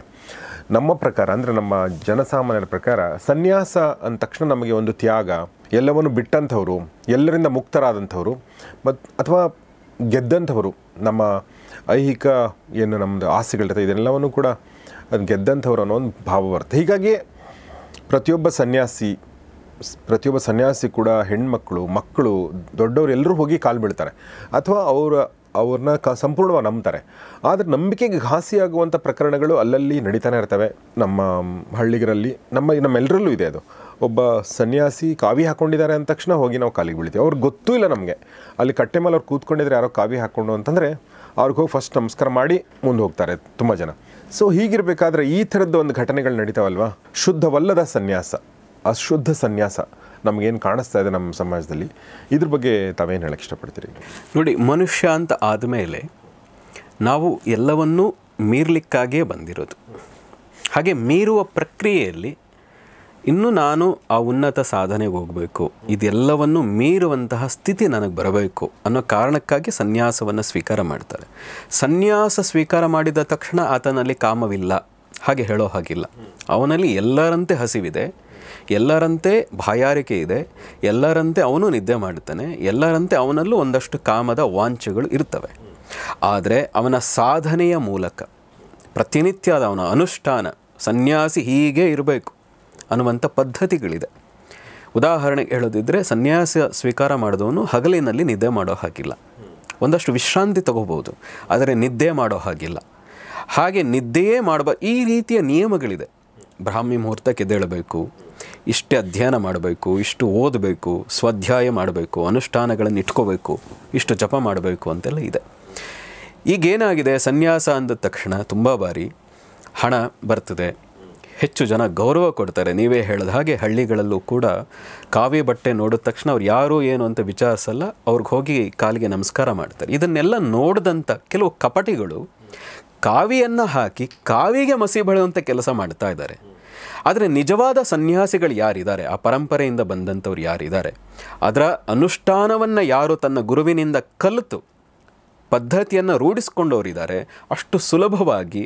ಮತ್ತು ನಾನು ಈಗಲೂ ಹೇಳ್ತೀನಿ, ಅವರಲ್ಲೆಲ್ಲೂ ಇರಲ್ವಾ, ನಿದ್ದೆ ಮಾಡಲ್ವಾ, ಊಟ ಮಾಡಲ್ವಾ, ಬಾಯಾರಿಕೆಗಳಿರಲ್ವಾ, ಕಾಮ ಇರಲ್ವಾ, ಎಲ್ಲವೂ ಇರ್ತದೆ, ಅವರಲ್ಲೂ ಇರ್ತದೆ.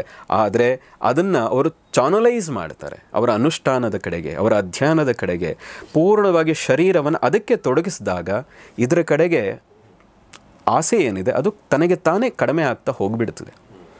ಹಾಗೆ ಅನುಷ್ಠಾನ ಇಟ್ಕೊಳ್ತಾರೆ. ಆದರೆ ಕಪಟಿಗಳು ಏನು ಮಾಡ್ತಾರೆ, ತೋರಿಕೆಗಾಗಿ ಯಾರು ಕಾವ್ಯ ಹಾಕ್ತಾರೆ, ತೋರಿಕೆ ಎಲ್ಲರೂ ಬಂದು ನನಗೆ ನಮಸ್ಕಾರ ಮಾಡಲಿ, ರಾಜಕೀಯದವರು ಬಂದು ನನ್ನ ಆಶ್ರಯ ಪಡೀಲಿ, ಅವರಿಂದಾಗಿ ನನ್ನ ಖ್ಯಾತಿ ಆಗಬಹುದು ಅನ್ನುವಂಥ ಕಪಟತನದಿಂದ ಯಾರು ಸನ್ಯಾಸವನ್ನು ಸ್ವೀಕಾರ ಮಾಡ್ತಾರೆ ಅವರಿಂದಾಗಿ ಸನ್ಯಾಸಕ್ಕೆ ದ್ರೋಹ ಆಗ್ತಾ ಇದೆ.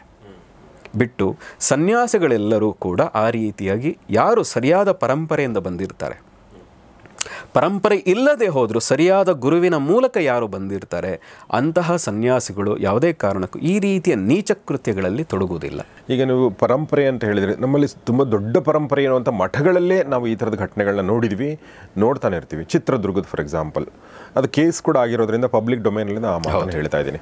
ಓಕೆ, ಕೇಸ್ ಆಯಿತು, ಜೈಲಿಗೆ ಹೋದರು ಸ್ವಾಮೀಜಿಗಳು, ವಾಪಸ್ ಬಂದಿದ್ದಾರೆ. ಕೇಸ್ ಅಂದರೆ ಅದ್ರ ಬಗ್ಗೆ ನಾನು ಡೀಟೇಲ್ ಆಗಿ ಹೇಳಕ್ಕೆ ಹೋಗಲ್ಲ, ತುಂಬ ಜನರಿಗೆ ಗೊತ್ತಿದೆ. ಇದೊಂದು ದೊಡ್ಡ ದ್ರೋಹ ಅಲ್ವಾ? ಹೌದು. ಓಕೆ, ನಮ್ಮ ಸಮಾಜಕ್ಕೆ, ನಮ್ಮ ಭಕ್ತರಿಗೆ ಮತ್ತು ನಂಬಿಕೆ ಆಸ್ತಿಕರಿಗೆ ಇದೊಂದು ದೊಡ್ಡ ಮಟ್ಟದ ಆಘಾತ ಅಲ್ವಾ ಅನ್ನೋದು ಪ್ರಶ್ನೆ. ನೋಡಿ, ಅದೇ ಹೇಳಿದ್ದು, ಸನ್ಯಾಸ ಅಂದ ತಕ್ಷಣ ತುಂಬ ವಿಷಯಗಳನ್ನು ಬಿಡಬೇಕು. ಅದರಲ್ಲೂ ಕೂಡ ಆತ್ಮಶ್ರಾದ್ದವನ್ನು ಮಾಡ್ಕೊಳ್ತಾರೆ, ಘಟಶ್ರಾದ್ದ ಅಂತ ಕರೀತಾರೆ. ತಾವು ಬದುಕಿದ್ದಾಗಲೇ ತಮ್ಮದೇ ತಿಥಿಯನ್ನು ತಾವೇ ಮಾಡಿಕೊಂಡು ಎಲ್ಲ ಸಂಬಂಧಗಳನ್ನು ತೊರೆದು, ಅವರ ನಮಸ್ಕಾರ ಮಾಡೋದಿದ್ರೆ ಅವ್ರ ತಾಯಿಗೆ ಮಾತ್ರ, ತಂದೆಗೂ ನಮಸ್ಕಾರ ಮಾಡಲ್ಲ. ತಂದೆಯೇ ಬಂದು ಅವರಿಗೆ ಸನ್ಯಾಸ ಸ್ವೀಕಾರ ಮಾಡಿದ ಮೇಲೆ ತಂದೆಯೇ ಬಂದು ಆ ಸನ್ಯಾಸಿಗೆ ಮಗ ಆಗಿದ್ದರೂ ಕೂಡ ನಮಸ್ಕಾರ ಮಾಡ್ತಾರೆ. ಆ ಪದ್ಧತಿ ಇದೆ. ಹಾಗಾಗಿ ತನಗೆ ತಾನೇ ತಿಥಿ ಮಾಡಿಕೊಂಡ ಮೇಲೆ ಎಲ್ಲವನ್ನು ಬಿಟ್ಟ ಅಂತ ಅರ್ಥ. ಆದರೆ ಕೆಲವರು ಏನು ಮಾಡಿಬಿಟ್ಟಿದ್ದಾರೆ, ಈಗ ತಮ್ಮ ಕೀರ್ತಿಗಾಗಿ, ತಮ್ಮ ಘನತೆಗಾಗಿ ಜಾತಿಗೊಂದು ಮತ ಮಾಡ್ಕೊಳ್ತಾರೆ.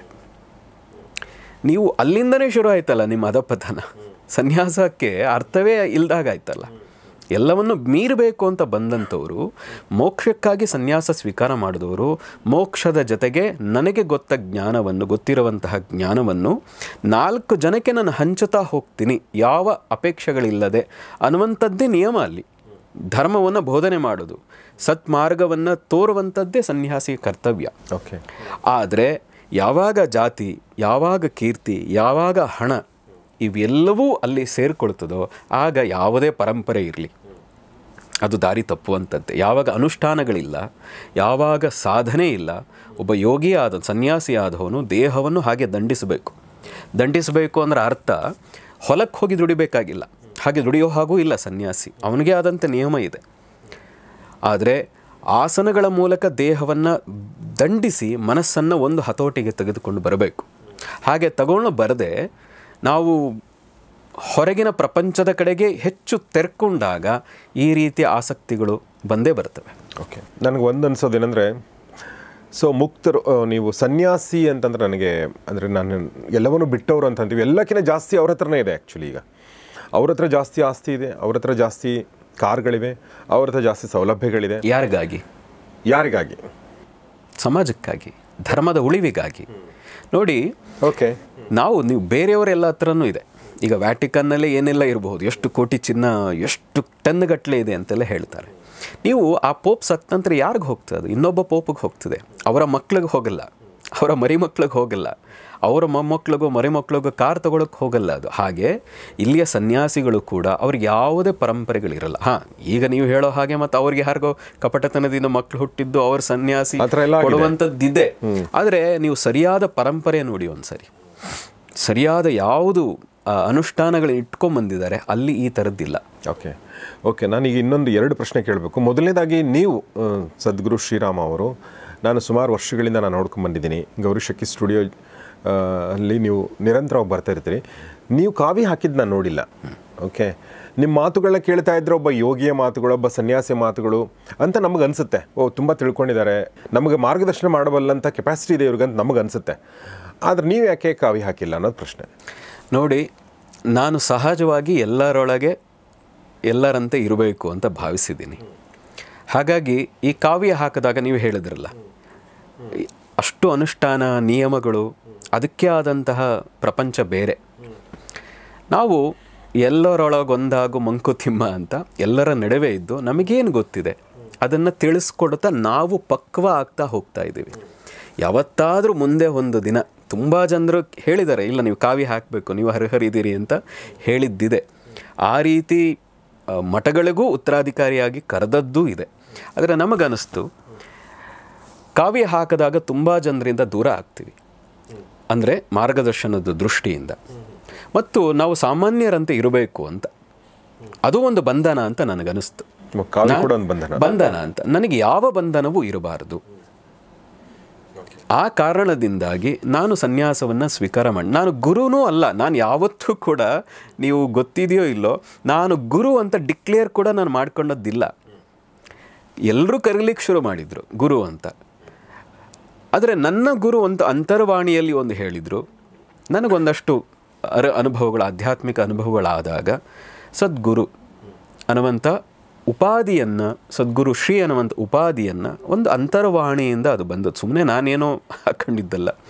ಸೊ ನೀವು ನಿಮ್ಮ ಕಾವಿ ಧಾರಣೆಯನ್ನು ತ್ಯಜಿಸಿರೋ ಬಗ್ಗೆ ಅಥವಾ ಮುಂದೂಡಿರೋ ಬಗ್ಗೆ ಮಾತಾಡ್ತಾ ಇದ್ರಿ. ಗೊತ್ತಿಲ್ಲ, ಮುಂದೊಂದು ದಿನ ಸಿಗ್ಬೋದೇನೆ ನೀವು ಕಾವಿನಲ್ಲಿ.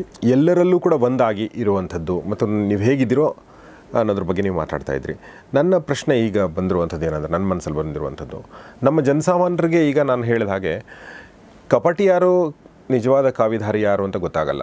ಸೊ ಗೊತ್ತು ಮಾಡ್ಕೊಳ್ಳೋದು ಹೇಗೆ? ಹಾಗಾದರೆ ಯಾಕೆ ಈ ಪ್ರಶ್ನೆ ಕೇಳ್ತಾ ಇದ್ದೇನೆ ಅಂದರೆ, ಎಷ್ಟು ದೊಡ್ಡ ನಂಬಿಕೆಯೋ ಅಷ್ಟು ದೊಡ್ಡ ದ್ರೋಹ ಆಗುತ್ತೆ. ಈಗ ನನಗೆ ಜಾಸ್ತಿ ನಂಬಿಕೆ ಇಲ್ಲ, ನನಗೇನು ದ್ರೋಹ ಆಗಲ್ಲ, ಯಾಕಂದ್ರೆ ನಾನೇನು ನಂಬಿಲ್ಲ ಅವ್ರನ್ನ ಅಷ್ಟೊಂದು.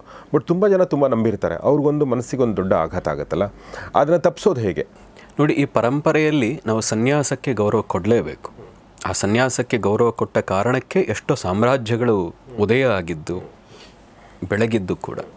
ಹಾಗಾಗಿ ಸನ್ಯಾಸಕ್ಕೆ ನಮ್ಮ ಪರಂಪರೆಯ ಭಾರತದಲ್ಲಂತೂ ಅತ್ಯಂತ ಉತ್ಕೃಷ್ಟವಾದ ಸ್ಥಾನ ಇದೆ. ಎಲ್ಲಿವರೆಗೆ ಸನ್ಯಾಸ ಬಟ್ಟೆ ಹಾಕ್ಕೊಂಡು, ಕಾವ್ಯ ಬಟ್ಟೆ ಹಾಕ್ಕೊಂಡು ಒಬ್ಬ ಕಳ್ಳ ಬಂದರೂ ಅವನಿಗೂ ನಾವು ಗೌರವ ಕೊಡಬೇಕು ಅನ್ನುವಂಥ ಪದ್ಧತಿ ಇದೆ. ಹಾಗಾಗಿ ಆದರೆ ಕಾವ್ಯ ಧರಿಸೋರು ಯೋಚನೆ ಮಾಡಬೇಕು, ನಾನು ಎಷ್ಟು ಅರ್ಹ ಅಂತ. ತಮ್ಮ ಆತ್ಮಸಾಕ್ಷಿಯನ್ನು ತಾವೇ ಕೇಳ್ಕೋಬೇಕು. ನಾನು ಕಾವ್ಯ ಹಾಕಿ ಎಷ್ಟು ಸರಿಯಾಗಿ ನಾನು ಬದುಕ್ತಾ ಇದ್ದೀನಿ ಅಂತ ಅವರೇ ಕೇಳ್ಕೋಬೇಕು. ಆಷಾಢ ಬೋತಿದೆಯಿಂದ ಏನು ಪ್ರಯೋಜನ? ನಾವು ನನ್ನೂ ಕೇಳಿದ್ರಿ, ಯಾಕೆ ಕಾವ್ಯ ಹಾಕಲ್ಲ? ನಾನು ನನಗಿಷ್ಟ ಬಂದ ಹಾಗಿರ್ಲಿಕ್ಕೆ ಇಷ್ಟಪಡ್ತೀನಿ. ಯಾವುದೋ ಬಂಧನದಿಂದ ನಾನು ಒಳಪಟ್ಟು ಆಸೆ ಇದ್ದರೂ ನಾನು ಇದನ್ನು ತಿನ್ನಬಾರ್ದು, ಆ ಸ್ಥಿತಿ ಇಲ್ಲ ನನಗೆ. ಯಾವತ್ತೂ ಒಂದು ದಿನ ಗೋಲ್ಗೊಪ್ಪ ತಿನ್ನಬೇಕು ಅಂತ ಅನಿಸಿದರೆ ರಸ್ತೆ ಬದಲು ನಿಂತು ಗೋಲ್ಗೊಪ್ಪ ತಿನ್ನಕ್ಕೆ ನನಗೆ ಆಸೆ ಇದೆ. ಹಾಗಾಗಿ ನನಗೆ ಈ ಥರದ ಅಂಥ ಅನೈತಿಕವಾದ ಆಸೆಗಳಿಲ್ಲ. ಆದರೆ ನೈತಿಕವಾಗಿ ಹೀಗಿರಬೇಕು ಅಂತ ಅನ್ನಿಸಿದಾಗ ನಾನು ಹಾಗಿರಬೇಕು. ಇನ್ಯಾವುದೋ ಜಾಗಕ್ಕೆ ಹೋಗಬೇಕು ಅಂದಾಗ ಹೋಗೋ ಹಾಗಿರಬೇಕು. ಹಾಗಿರ್ಲಿಕ್ಕೆ ಸಾಧ್ಯ ಆಗೋದಿದ್ದರೆ ಈ ಮಾರ್ಗ ನನಗೆ ಸರಿ ಹೊಂದಿತು, ಹಾಗಾಗಿ ನಾನು ಹೀಗಿದ್ದೀನಿ. ಯಾರು ಇನ್ನುಳಿದ ಕಪಟತನದಿಂದಿದ್ದೀರಿ, ದಯವಿಟ್ಟು ಆ ರೀತಿಯಾಗಿ ಇದ್ದರೆ ಕಾವಿ ಬಟ್ಟೆಯನ್ನು ತ್ಯಜಿಸಿ ಸಹಜವಾಗಿ ಎಲ್ಲರಂತೆ ಬದುಕಿ, ಆಧ್ಯಾತ್ಮಿಕವಾಗಿ ಸಾಧನೆ ಮಾಡಿ. ಕಾವಿ ಬಟ್ಟೆಯನ್ನು ಹಾಕೇ ಸಾಧನೆ ಮಾಡಬೇಕು ಅಂತಿಲ್ಲ.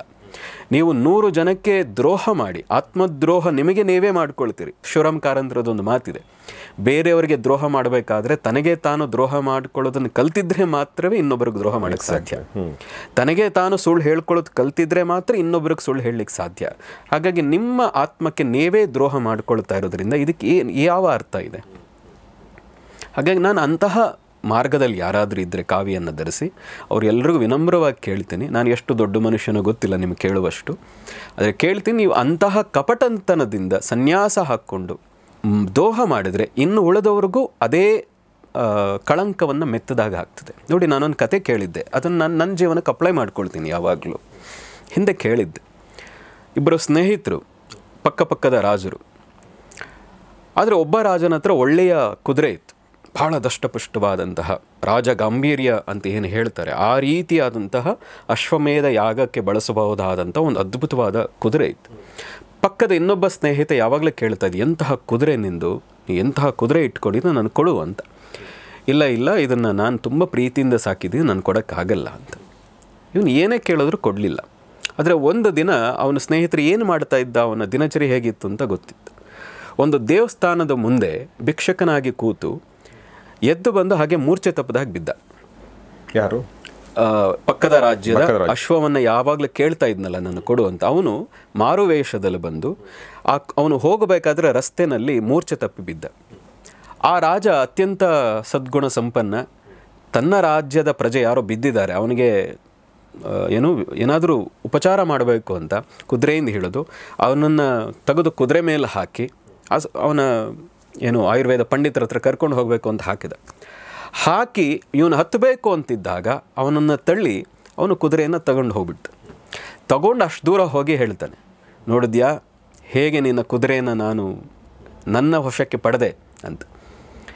ನಕ್ಕೊಂಡು ಹೋಗಬೇಕು. ಅಷ್ಟರಲ್ಲಿ ಈ ಇನ್ನೊಬ್ಬ ರಾಜ, ಮೊದಲ ರಾಜ ಯುವರಾಜ ಯಾರಿದ್ದ ಅವನು ಹೇಳ್ತಾನೆ, ಕುದುರೆ ಯಜಮಾನ ಯಾರಿದ್ದ ಆ ರಾಜ ಹೇಳ್ತಾನೆ, 1 ನಿಮಿಷ ನಿಲ್ಲಪ್ಪ ಅಂತ, ನೀ ಕುದುರೆ ತಗೊಂಡು ನೀನೇ ಹೋಗುವಂತೆ, ಆದರೆ 1 ನಿಮಿಷ ನಿಲ್ಲ ಅಂತ. ಏನು ಹೇಳು ಅಂತ ಕೇಳಿದ್ರೆ ಈ ರಾಜ ಹೇಳ್ತಾನೆ, ನೋಡು ಈ ವಿಷಯ ನಿನ್ನೆಲ್ಲೂ ಹೇಳೋಕ್ಕೆ ಹೋಗಬೇಡ. ಯಾಕೆ? ನಿನಗೆ ಭಯನಾ? ನಿನಗೆ ಮೋಸ ಹೋದೆ ಅನ್ನೋ ಭಯ ಅಲ್ಲ. ನಾನು ಮೋಸ ಹೋದೆ ಅನ್ನೋ ಭಯ ನನಗಲ್ಲ. ನನ್ನ ರಾಜ್ಯದ ಜನ ಇನ್ಯಾರಾದರೂ ಮೂರ್ಛೆ ತಪ್ಪಿದ್ರೆ ಇನ್ಯಾರೂ ಅವರನ್ನು ಉಪಚರಿಸಕ್ಕೆ ಹೋಗಲ್ಲ. ರಾಜನಿಗೆ ಹೀಗೆ ಮೋಸ ಮಾಡಿ ಕುದುರೆ ಲಪಟಾಯಿಸ್ಬಿಟ್ಟ, ಮೂರ್ಛೆ ತಪ್ಪಿದ ಹಾಗೆ ನಾಟಕ ಮಾಡಿ ಅಂತ ಎಲ್ರಿಗೂ ಗೊತ್ತಾದರೆ ಯಾರೇ ಮೂರ್ಛೆ ತಪ್ಪಿ ಎಲ್ಲೇ ಬಿದ್ದಿದ್ರು ಸಾಯ್ತಾ ಇದ್ರು ಕೂಡ ಅವರನ್ನು ಯಾರೂ ಉಪಚಾರ ಮಾಡೋಕ್ಕೆ ಹೋಗಲ್ಲ. ಅಂಥ ಸ್ಥಿತಿ ನನ್ನ ರಾಜ್ಯಕ್ಕೆ ಬರಬಾರ್ದು, ಕುದುರೆ ನೀನು ತಗೊಂಡು ಹೋಗು ಅಂತ. ಇದು ಎಂತಹ ಉದಾಹರಣೆ ಅಂದರೆ, ನೀವು ಯಾರಿಗೋ ಕಷ್ಟಕ್ಕೆ ಸಹಾಯ ಮಾಡಿ ಅವನು ಹಿಂದಿರುಗಿಸ್ಲಿಲ್ಲ ಅಂತ ಹೇಳಿದ್ರೆ ನೀವು ಇನ್ನೊಬ್ಬನ ಕಷ್ಟಕ್ಕಾಗಲ್ಲ. ಕರೆಕ್ಟ್. ಇನ್ಯಾರಿಗೋ ಸಮಸ್ಯೆ ಇದ್ದಾಗ ಜೊತೆ ನಿಂತಾಗ ಅವನು ನಿಮ್ಮ ಸಮಸ್ಯೆ ಇದ್ದಾಗ ಜೊತೆಗೆ ನಿಲ್ಲಿಲ್ಲ ಅಂದರೆ ಇನ್ನೊಬ್ಬನಿಗೆ ಅವನು ಯಾವತ್ತೂ ಸಮಸ್ಯೆ ಅಂತ ನಾನು ಸಾಯ್ತಾ ಇದ್ದೀನಿ ಅಂದರೂ ಅವನು ಜೊತೆಗೆ ನಿಲ್ಲಲ್ಲ. ಇದು ನಂಬಿಕೆಯ ಪ್ರಶ್ನೆ, ಕರೆಕ್ಟ್. ಇದು ಶ್ರದ್ಧೆಯ ಪ್ರಶ್ನೆ. ಹಾಗಾಗಿ ನೀವುಗಳು, ಈಗ ನಾನು ಅದನ್ನೇ ಯೋಚನೆ ಮಾಡ್ತೀನಿ, ನನ್ನಿಂದಾಗಿ ಯಾರಿಗೂ ತೊಂದರೆ ಆಗಬಾರ್ದು. ನಾನು ಹೀಗೆ ತೊಂದರೆ ಮಾಡಿದ್ರೆ ಇವ್ರು ಹೀಗೆ ತೊಂದರೆ ಮಾಡಿದ್ರು, ಆ ಕಾರಣದಿಂದ ಇನ್ನೊಬ್ಬರು ನನಗೆ ತೊಂದರೆ ಮಾಡಬಾರ್ದು, ಅವರನ್ನು ನಂಬಾರ್ದು ಅಂತ ಯೋಚನೆ ಮಾಡ್ತಾರೆ. ಎಕ್ಸಾಕ್ಟ್ಲಿ. ಆ ಕಾರಣ ಅದನ್ನು ನಾನು ಯಾವತ್ತೂ ಆರೋಪಿಸ್ಕೊಳ್ತೀನಿ, ನನ್ನಿಂದಾಗಿ ಯಾರಿಗೂ ದ್ರೋಹ ಆಗಬಾರ್ದು, ನನ್ನಿಂದಾಗಿ ಯಾರಿಗೂ ಕಂಟಕ ಬರಬಾರ್ದು, ನನ್ನಿಂದಾಗಿ ಇನ್ಯಾರಿಗೂ ತೊಂದರೆ ಆಗಬಾರ್ದು ಅಂತ. ಇದನ್ನು ಒಂದು ಕಥೆಯಾಗಿ ಅಥವಾ ಒಂದು ದೃಷ್ಟಾಂತವಾಗಿ ತಗೊಂಡು ಇನ್ನುಳಿದ ಯಾರು ಆ ರೀತಿಯಾಗಿ ನಡವಳಿಕೆ ಇದ್ದೀರಿ ಯೋಚನೆ ಮಾಡಬೇಕು.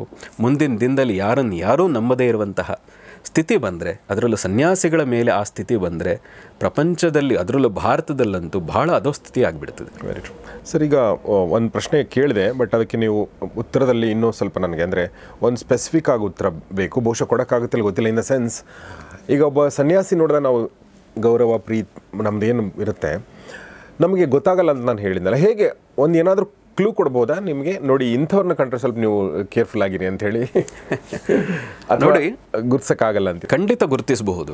ನೋಡಿ, ವಿವೇಕಾನಂದರದೇ ಒಂದು ಉದಾಹರಣೆ ಇದೆ. ಅವರು ಹಡಗಿನಲ್ಲಿ ಹೋಗಬೇಕಾದ್ರೆ ಒಬ್ಬ ಶ್ರೀಮಂತ ಉದ್ಯಮಿಯನ್ನು ಕಾಣ್ತಾರೆ. ಅವರು ಭಾರತದ ಬಗ್ಗೆ ಮಾತಾಡ್ತಾ ಅವ್ರು ಹೇಳ್ತಾರೆ, ಭಾರತದಲ್ಲಿ ಇವತ್ತು ವಿಜ್ಞಾನದ ಕೊರತೆ ಇದೆ. ಮುಂದಿನ ದಿನದಲ್ಲಿ ಯುವಕರಿಗೆ ಬೇಕಾಗಿರೋದು ವಿಜ್ಞಾನ. ನೀವು ಭಾರತಕ್ಕೆ ಹಿಂದಿರುಗಿದ ನಂತರ ನೀವು ವಿಜ್ಞಾನಕ್ಕೆ ಸಂಬಂಧಪಟ್ಟಂಥ ಒಂದು ದೊಡ್ಡ ಸಂಸ್ಥೆಯನ್ನು ಶುರು ಮಾಡಬೇಕು ನೀವು ಅಂತ ಹೇಳ್ತಾರೆ. ಅವರೇ ಹೋಮಿ ಜಹಂಗೀರ್ ಬಾಬಾ ಬಂದು ಇಂಡಿಯನ್ ಇನ್ಸ್ಟಿಟ್ಯೂಟ್ ಆಫ್ ಸೈನ್ಸ್ ಏನಿದೆ ಅದನ್ನು ಶುರು ಮಾಡಲಿಕ್ಕೆ ಅಡಿಪಾಯ ಹಾಕದಂಥವ್ರು. ಅದೇ ಇನ್ನೊಬ್ಬ ಸನ್ಯಾಸಿ ಆಗಿದ್ದರೆ, ಇಷ್ಟು ದೊಡ್ಡ ಶ್ರೀಮಂತರ, ನನ್ನ ಮಠ ಕಟ್ತಾ ಇದ್ದೀನಿ, ನನ್ನ ಮಠಕ್ಕೆ ಇಷ್ಟು ದೇಣಿಗೆ ಬೇಕಾಗಿದೆ, ಕೊಡಿ ಅಂತ ಹೇಳ್ತಾ ಇದ್ರು. ಕರೆಕ್ಟ್ ಅಲ್ವಾ? ಇದನ್ನು ಅರ್ಥ ಮಾಡ್ಕೋಬೇಕು. ಯಾಕಾಗಿ ಅವರು ಬದುಕ್ತಾ ಇದ್ದಾರೆ, ಯಾಕಾಗಿ ದೇಣಿಗೆ ಕೇಳ್ತಾ ಇದ್ದಾರೆ, ಸ್ವಾರ್ಥ ಎಷ್ಟಿದೆ ಅವರಲ್ಲಿ. ಇವತ್ತು ಸಾಮಾನ್ಯ ಮನುಷ್ಯನು ಅವರನ್ನು ಸ್ಕೇಲ್ ಮಾಡಿಬಿಡ್ಬೋದು. ಆದರೆ ನಾವೇನು ಮಾಡಿಬಿಡ್ತೀವಿ, ಎಲ್ಲ ಒಂದೇ ಕನ್ನಡಕ ಹಾಕ್ಕೊಂಡು ಇವರು ಹಾಗೆ ಇವರು ಹಾಗೆ ಇವರು ಹಾಗೆ ಅಂತ ನಾವೇ ನೋಡಿಬಿಡ್ತೀವಿ. ಹಾಗೆ ನೋಡಬೇಡಿ. ಎಲ್ಲ ಕಡೆಯೂ ದ್ರೋಹ ಮಾಡುವಂಥವರು ಎಲ್ಲ ಕೆಟಗರಿನಲ್ಲೂ ಇದ್ದಾರೆ. ಕೇವಲ ಸನ್ಯಾಸಿಗಳು ಮಾತ್ರ ಅಲ್ಲ. ಇವತ್ತು ತಂದೆಯೇ ತನ್ನ ಮಕ್ಕಳ ಮೇಲೆ ಅತ್ಯಾಚಾರ ಮಾಡದಂಥ 106 ಘಟನೆಗಳಿದೆ. ಇವತ್ತು ಬೆಳಗ್ಗೆ ಎದ್ದರೆ ಒಂದು ಘಟನೆ ಕಣ್ಣಿಗೆ ಬರ್ತದೆ. ಹಾಗಂತ ಎಲ್ಲ ತಂದೆಯೂ ದ್ರೋಹಿ ಅಲ್ಲ. ಹಾಗೆ ಎಲ್ಲ ಸನ್ಯಾಸಿಯೂ ಕಪಟಿ ಅಲ್ಲ. ನೀವು ಗೇಜ್ ಮಾಡಿ, ಅವನು ಯಾಕಾಗಿ ಸನ್ಯಾಸ ಹಾಕಿದ್ದಾನೆ, ಅವನು ದೇಣಿಗೆಯನ್ನು ತಂದು ಕೂಡ ಮಠವನ್ನು ಉದ್ಧಾರ ಮಾಡ್ತಾ ಇದ್ದಾನೆ, ಅವನು ವಿಜೃಂಭಿಸ್ತಾ ಇದ್ದಾನೆ. ನೀವು ಒಂದಷ್ಟು ದಿನ ಗಮನಿಸಿಬಿಟ್ರೆ ನಿಮಗೆ ಉತ್ತರ ಬಂದುಬಿಡ್ತದೆ. ಎಕ್ಸಾಕ್ಟ್ಲಿ. ಮತ್ತು ನೀವು ನಮ್ಮ ಜಾತಿಯ ಸನ್ಯಾಸಿ, ಹಾಗಾಗಿ ಇವನೇನು ಮಾಡಿದ್ರು ನಾವು ಅವನು ಸಹಿಸ್ಕೊಳ್ತೀವಿ ಅಂತ ನೀವೇ ರಕ್ಷಣೆ ಕೊಟ್ಟರೆ ಅದರಿಂದಾಗಿ ಅಪಾಯ ಹೆಚ್ಚೇ ಆಗ್ತದೆ. ನೀವು ಹೇಳಿದ ಉದಾಹರಣೆ ಬಗ್ಗೆ ನಾವು ಮೊನ್ನೆ ಎಲ್ಲೋ ಒಂದು ಕಡೆ ಕೇಳ್ತಾ ಇದ್ವು, ಹಿಂದೆ ಒಂದು ಕಡೆ ಆದ ರೀತಿ ಘಟನೆ ಆಗಿತ್ತು, ಆ ಊರಿಂದ ಓಡಿಸಿದ್ರು ಅಂತ. ಇದು ನಿಮ್ಮ ಯಾರಿಗೂ ಗೊತ್ತಾಗ್ಲಿಲ್ವ? ಹಾಗಾದರೆ ಗೊತ್ತಾದ ಮೇಲೆ ಹೇಗೆ ಇಟ್ಕೊಂಡ್ರಿ ನೀವು ಅಲ್ವಾ? ಸಮಾಜದ ಮುಖಂಡರದು ಅಷ್ಟೇ ಕರ್ತವ್ಯ ಇದೆ ಅಲ್ವಾ? ಆದರೆ ಸನ್ಯಾಸಿ ಆದ ತಕ್ಷಣ ನಮ್ಮ ಸಮಾಜ ಸನ್ಯಾಸಿ ನಾವು ಹೇಳ್ದಾಗ ಕೇಳಬೇಕು, ನಾವು ಹೇಳಿದವ್ರನ್ನ MLA ಮಾಡಬೇಕು ಅಂತ ಸನ್ಯಾಸಿಗಳ ಮೇಲೆ ನೀವೂ ಕೂಡ ಅಪೇಕ್ಷೆ ಪಡ್ತೀರಲ್ಲ. ಸನ್ಯಾಸಿಗಳನ್ನು ದಾರಿ ತಪ್ಪಿಸ್ತಾ ಇರೋರು ಯಾರು? ದಾರಿ ತಪ್ತಾ ಇದ್ದಾರೆ ಅಂತ ಒಂದು ಮಾತ್ರ ಹೇಳಿದ್ರೆ ಸರಿ ಹೋಗಲ್ಲ. ದಾರಿಯನ್ನು ತಪ್ಪಿಸ್ತಾ ಇರೋರು ಕೂಡ ಯಾರು? ನೀವುಗಳೇ ಅಲ್ವಾ? ನಿಮ್ಮ ಆಸೆಗೋಸ್ಕರ, ನಿಮ್ಮ ಅಧಿಕಾರವನ್ನು ಹಿಡಿಬೇಕು ಅನ್ನೋಕ್ಕೋಸ್ಕರ, ನೀವು ನಿಮ್ಮ ಸಮಾಜದ ಉದ್ಧಾರ ಆಗಬೇಕು ಅನ್ನೋಕ್ಕೋಸ್ಕರ ಸನ್ಯಾಸಿಗಳಿಗೆ ಕೊಡಬಾರದ ಎಲ್ಲ ಸವಲತ್ತುಗಳನ್ನು ಕೊಟ್ಟು ಅವರನ್ನು ದಾರಿ ತಪ್ಪಿಸಿ ಕೊನೆಗೆ ಈ ರೀತಿಯಾಗಿ ಸನ್ಯಾಸಿ ಆದವರು ಹೀಗೆಲ್ಲ ಮಾಡಿದ್ರು ಅಂತ ನೀವುಗಳೇ ಪ್ರಚಾರ ಮಾಡ್ತಾ ಇದ್ದೀರಿ. ಹಾಗೆ ಎರಡೂ ಕಡೆಯಿಂದ ಸರಿಯಾಗಬೇಕು. ಕೇವಲ ಸನ್ಯಾಸಿ ಸರಿಯಾಗೋದಲ್ಲ, ಯಾರು ಗೃಹಸ್ಥ ಆಶ್ರಮದಲ್ಲಿದ್ದು ಕೂಡ ಸನ್ಯಾಸಿಗಳನ್ನು ಹೇಗೆ ನಡೆಸ್ಕೋಬೇಕು ಅನ್ನುವಂತಿದೆ, ಅದನ್ನು ಇಟ್ಕೋಬೇಕಲ್ವ. ನಾವು ಎಷ್ಟೇ ಪರಿಶುದ್ಧವಾಗಿ ನಾವು ಕೆಲಸ ಮಾಡಿದ್ರು, ಯಾರೋ ಮಾಡಿದ್ರು ಅಂದ ತಕ್ಷಣ ನಮ್ಮ ಮೇಲೂ ಕಳಪೆ ಅಂತ ಹಾಕಿದಾಗ ನಮಗೂ ಒಂದು ಸರಿ ಎಲ್ಲೋ ಅನಿಸ್ಬೇಕಲ್ಲ. ಅರೆ ನಾವು ಇಷ್ಟೆಲ್ಲ ಸರಿ ಇದ್ರೂ ಹೀಗೆ ಹೇಳ್ತೀರಿ, ಆಯಿತು ಬಿಡು ನಾನು ಹಾಗೆ ಇರ್ತೀನಿ ಅನ್ನುವಂಥದ್ದು ಆಗಿಬಿಡಬಹುದು. ಜವಾಬ್ದಾರಿಯಿಂದ ಸಾಮಾನ್ಯರು ವರ್ತಿಸಬೇಕು. ನಾನು ರಸ್ತೆಯಲ್ಲಿ ಹಿಂದೆ ಬೈಕ್ನಲ್ಲಿ ಹೋಗಬೇಕಾದ್ರೆ ಅನ್ಯಮತೀಯರು ನನ್ನನ್ನು ಆತನ ಮತದವರು ಅಂತ ಅಂದ್ಕೊಂಡು ನಮಸ್ಕಾರ ಮಾಡೋರು, ಅವರ ರೀತಿಯಲ್ಲಿ ನಮಸ್ಕಾರ ಮಾಡೋರು. ಆದರೆ ಇದುವರೆಗೆ ಒಬ್ಬ ಸನಾತನಿ, ಒಬ್ಬ ಹಿಂದೂ ನಮ್ಮನ್ನು ನೋಡಿ ಅತ್ಯಂತ ವಿನಮ್ರತೆಯಿಂದ ಶ್ರದ್ಧೆಯಿಂದ ಗೊತ್ತಿಲ್ಲದೆ ಇರೋರು ಬಂದು ನಮಸ್ಕಾರ ಮಾಡಿದ್ದಿಲ್ಲ. ದೂರದಲ್ಲಿ ಇಂಕ ನಗ್ತಾರೆ, ಇವರು ಒಬ್ಬ ಕಪಟಿ ಅನ್ನೋ ರೀತಿಯಾಗಿ ನೋಡ್ತಾರೆ. ನಮಗೂ ನೋವಾಗ್ತದೆ. ನಿಮ್ಮದು ಅಷ್ಟೇ ಜವಾಬ್ದಾರಿ ಇದೆ ಅಂತ ನಾನು ಹೇಳಿ. ನಾವು ಇಲ್ಲಿ ಮಾಡ್ತಾ ಇರೋದು, ಇಲ್ಲಿ ಯಾರು ಹೊತ್ಕೊಂಡು ಹೋಗೋಕ್ಕೇನೂ ಇಲ್ಲ. ಯಾವ ಸನ್ಯಾಸಿಯು ತನ್ನ ಮಕ್ಕಳಿಗೆ, ಮೊಮ್ಮಕ್ಕಳಿಗೆ, ಮರಿಮಕ್ಕಳಿಗೆ ಕಾರನ್ನು, ವಿದೇಶದಲ್ಲಿ ಫ್ಲ್ಯಾಟ್ಗಳನ್ನು ಕೊಡಿಸ್ಲಿಕ್ಕೆ ಅವರೇನು ಮಾಡ್ತಾ ಇಲ್ಲ. ಅವ್ರು ಮಾಡ್ತಾ ಇರೋದು ಇಡೀ ಸನಾತನ ಪರಂಪರೆಗೆ, ಧರ್ಮಕ್ಕೆ, ಭಾರತಕ್ಕೆ ಒಳ್ಳೆಯದಾಗಲಿ ಅಂತ. ಕೊಡುಗೆ ಜಾಸ್ತಿ ಇದೆ. ಆದರೆ ಅವರ ದಾರಿ ತಪ್ಪಿದಾಗೂ ಸೂಕ್ಷ್ಮವಾಗಿರಿ. ಹಾಗೆ ನೀವು ಕೂಡ ದಾರಿ ತಪ್ಪಿಸಬೇಡಿ. ಭಾಳ ಒಳ್ಳೆಯ ಮಾತುಗಳು ಸದ್ಗುರು ಶ್ರೀರಾಮ ಅವರಿಂದ. ನಾನು ಫೈನಲ್ ಆಗಿ ಇನ್ನೊಂದು ಪ್ರಶ್ನೆ ಕೇಳಬೇಕು. ನಮ್ಮಲ್ಲಿ ಸನ್ಯಾಸಿಗಳ ಬಗ್ಗೆ ಹೇಗೆ ಒಂದು ಗೌರವ ಇದೆಯೋ ಹಾಗೆ ಒಂದು ಭಯ ಕೂಡ ಇದೆ. ಆ ಭಯ ಏನು ಅಂತಂದರೆ, ನಮ್ಮನೆಯಲ್ಲಿ ನಮ್ಮ ಮಗ ಏನೋ ಸನ್ಯಾಸಿ ಆಗಿಬಿಟ್ರೆ ಅನ್ನೋ ಭಯ. ನಾ ಹೇಳೋದು ಪ್ರತಿ ಮನೆಯಲ್ಲೂ ಒಬ್ಬ ಸನ್ಯಾಸಿ ಆಗಬೇಕು ಅಂತ. ಓಕೆ, ಸಾಧ್ಯವಾಗೋದಿದ್ದರೆ ನೋಡಿ, ಬೌದ್ಧ ಮತದಲ್ಲಿ ಅದೊಂದು ಪರಂಪರೆ ಇದೆ. ದೊಡ್ಡ ಮಗ ಎಲ್ಲರೂ ಕೂಡ ಲಾಮ ಆಗಬೇಕು, ಸನ್ಯಾಸ ಸ್ವೀಕಾರ ಮಾಡಬೇಕು ಅಂತ ಇದೆ.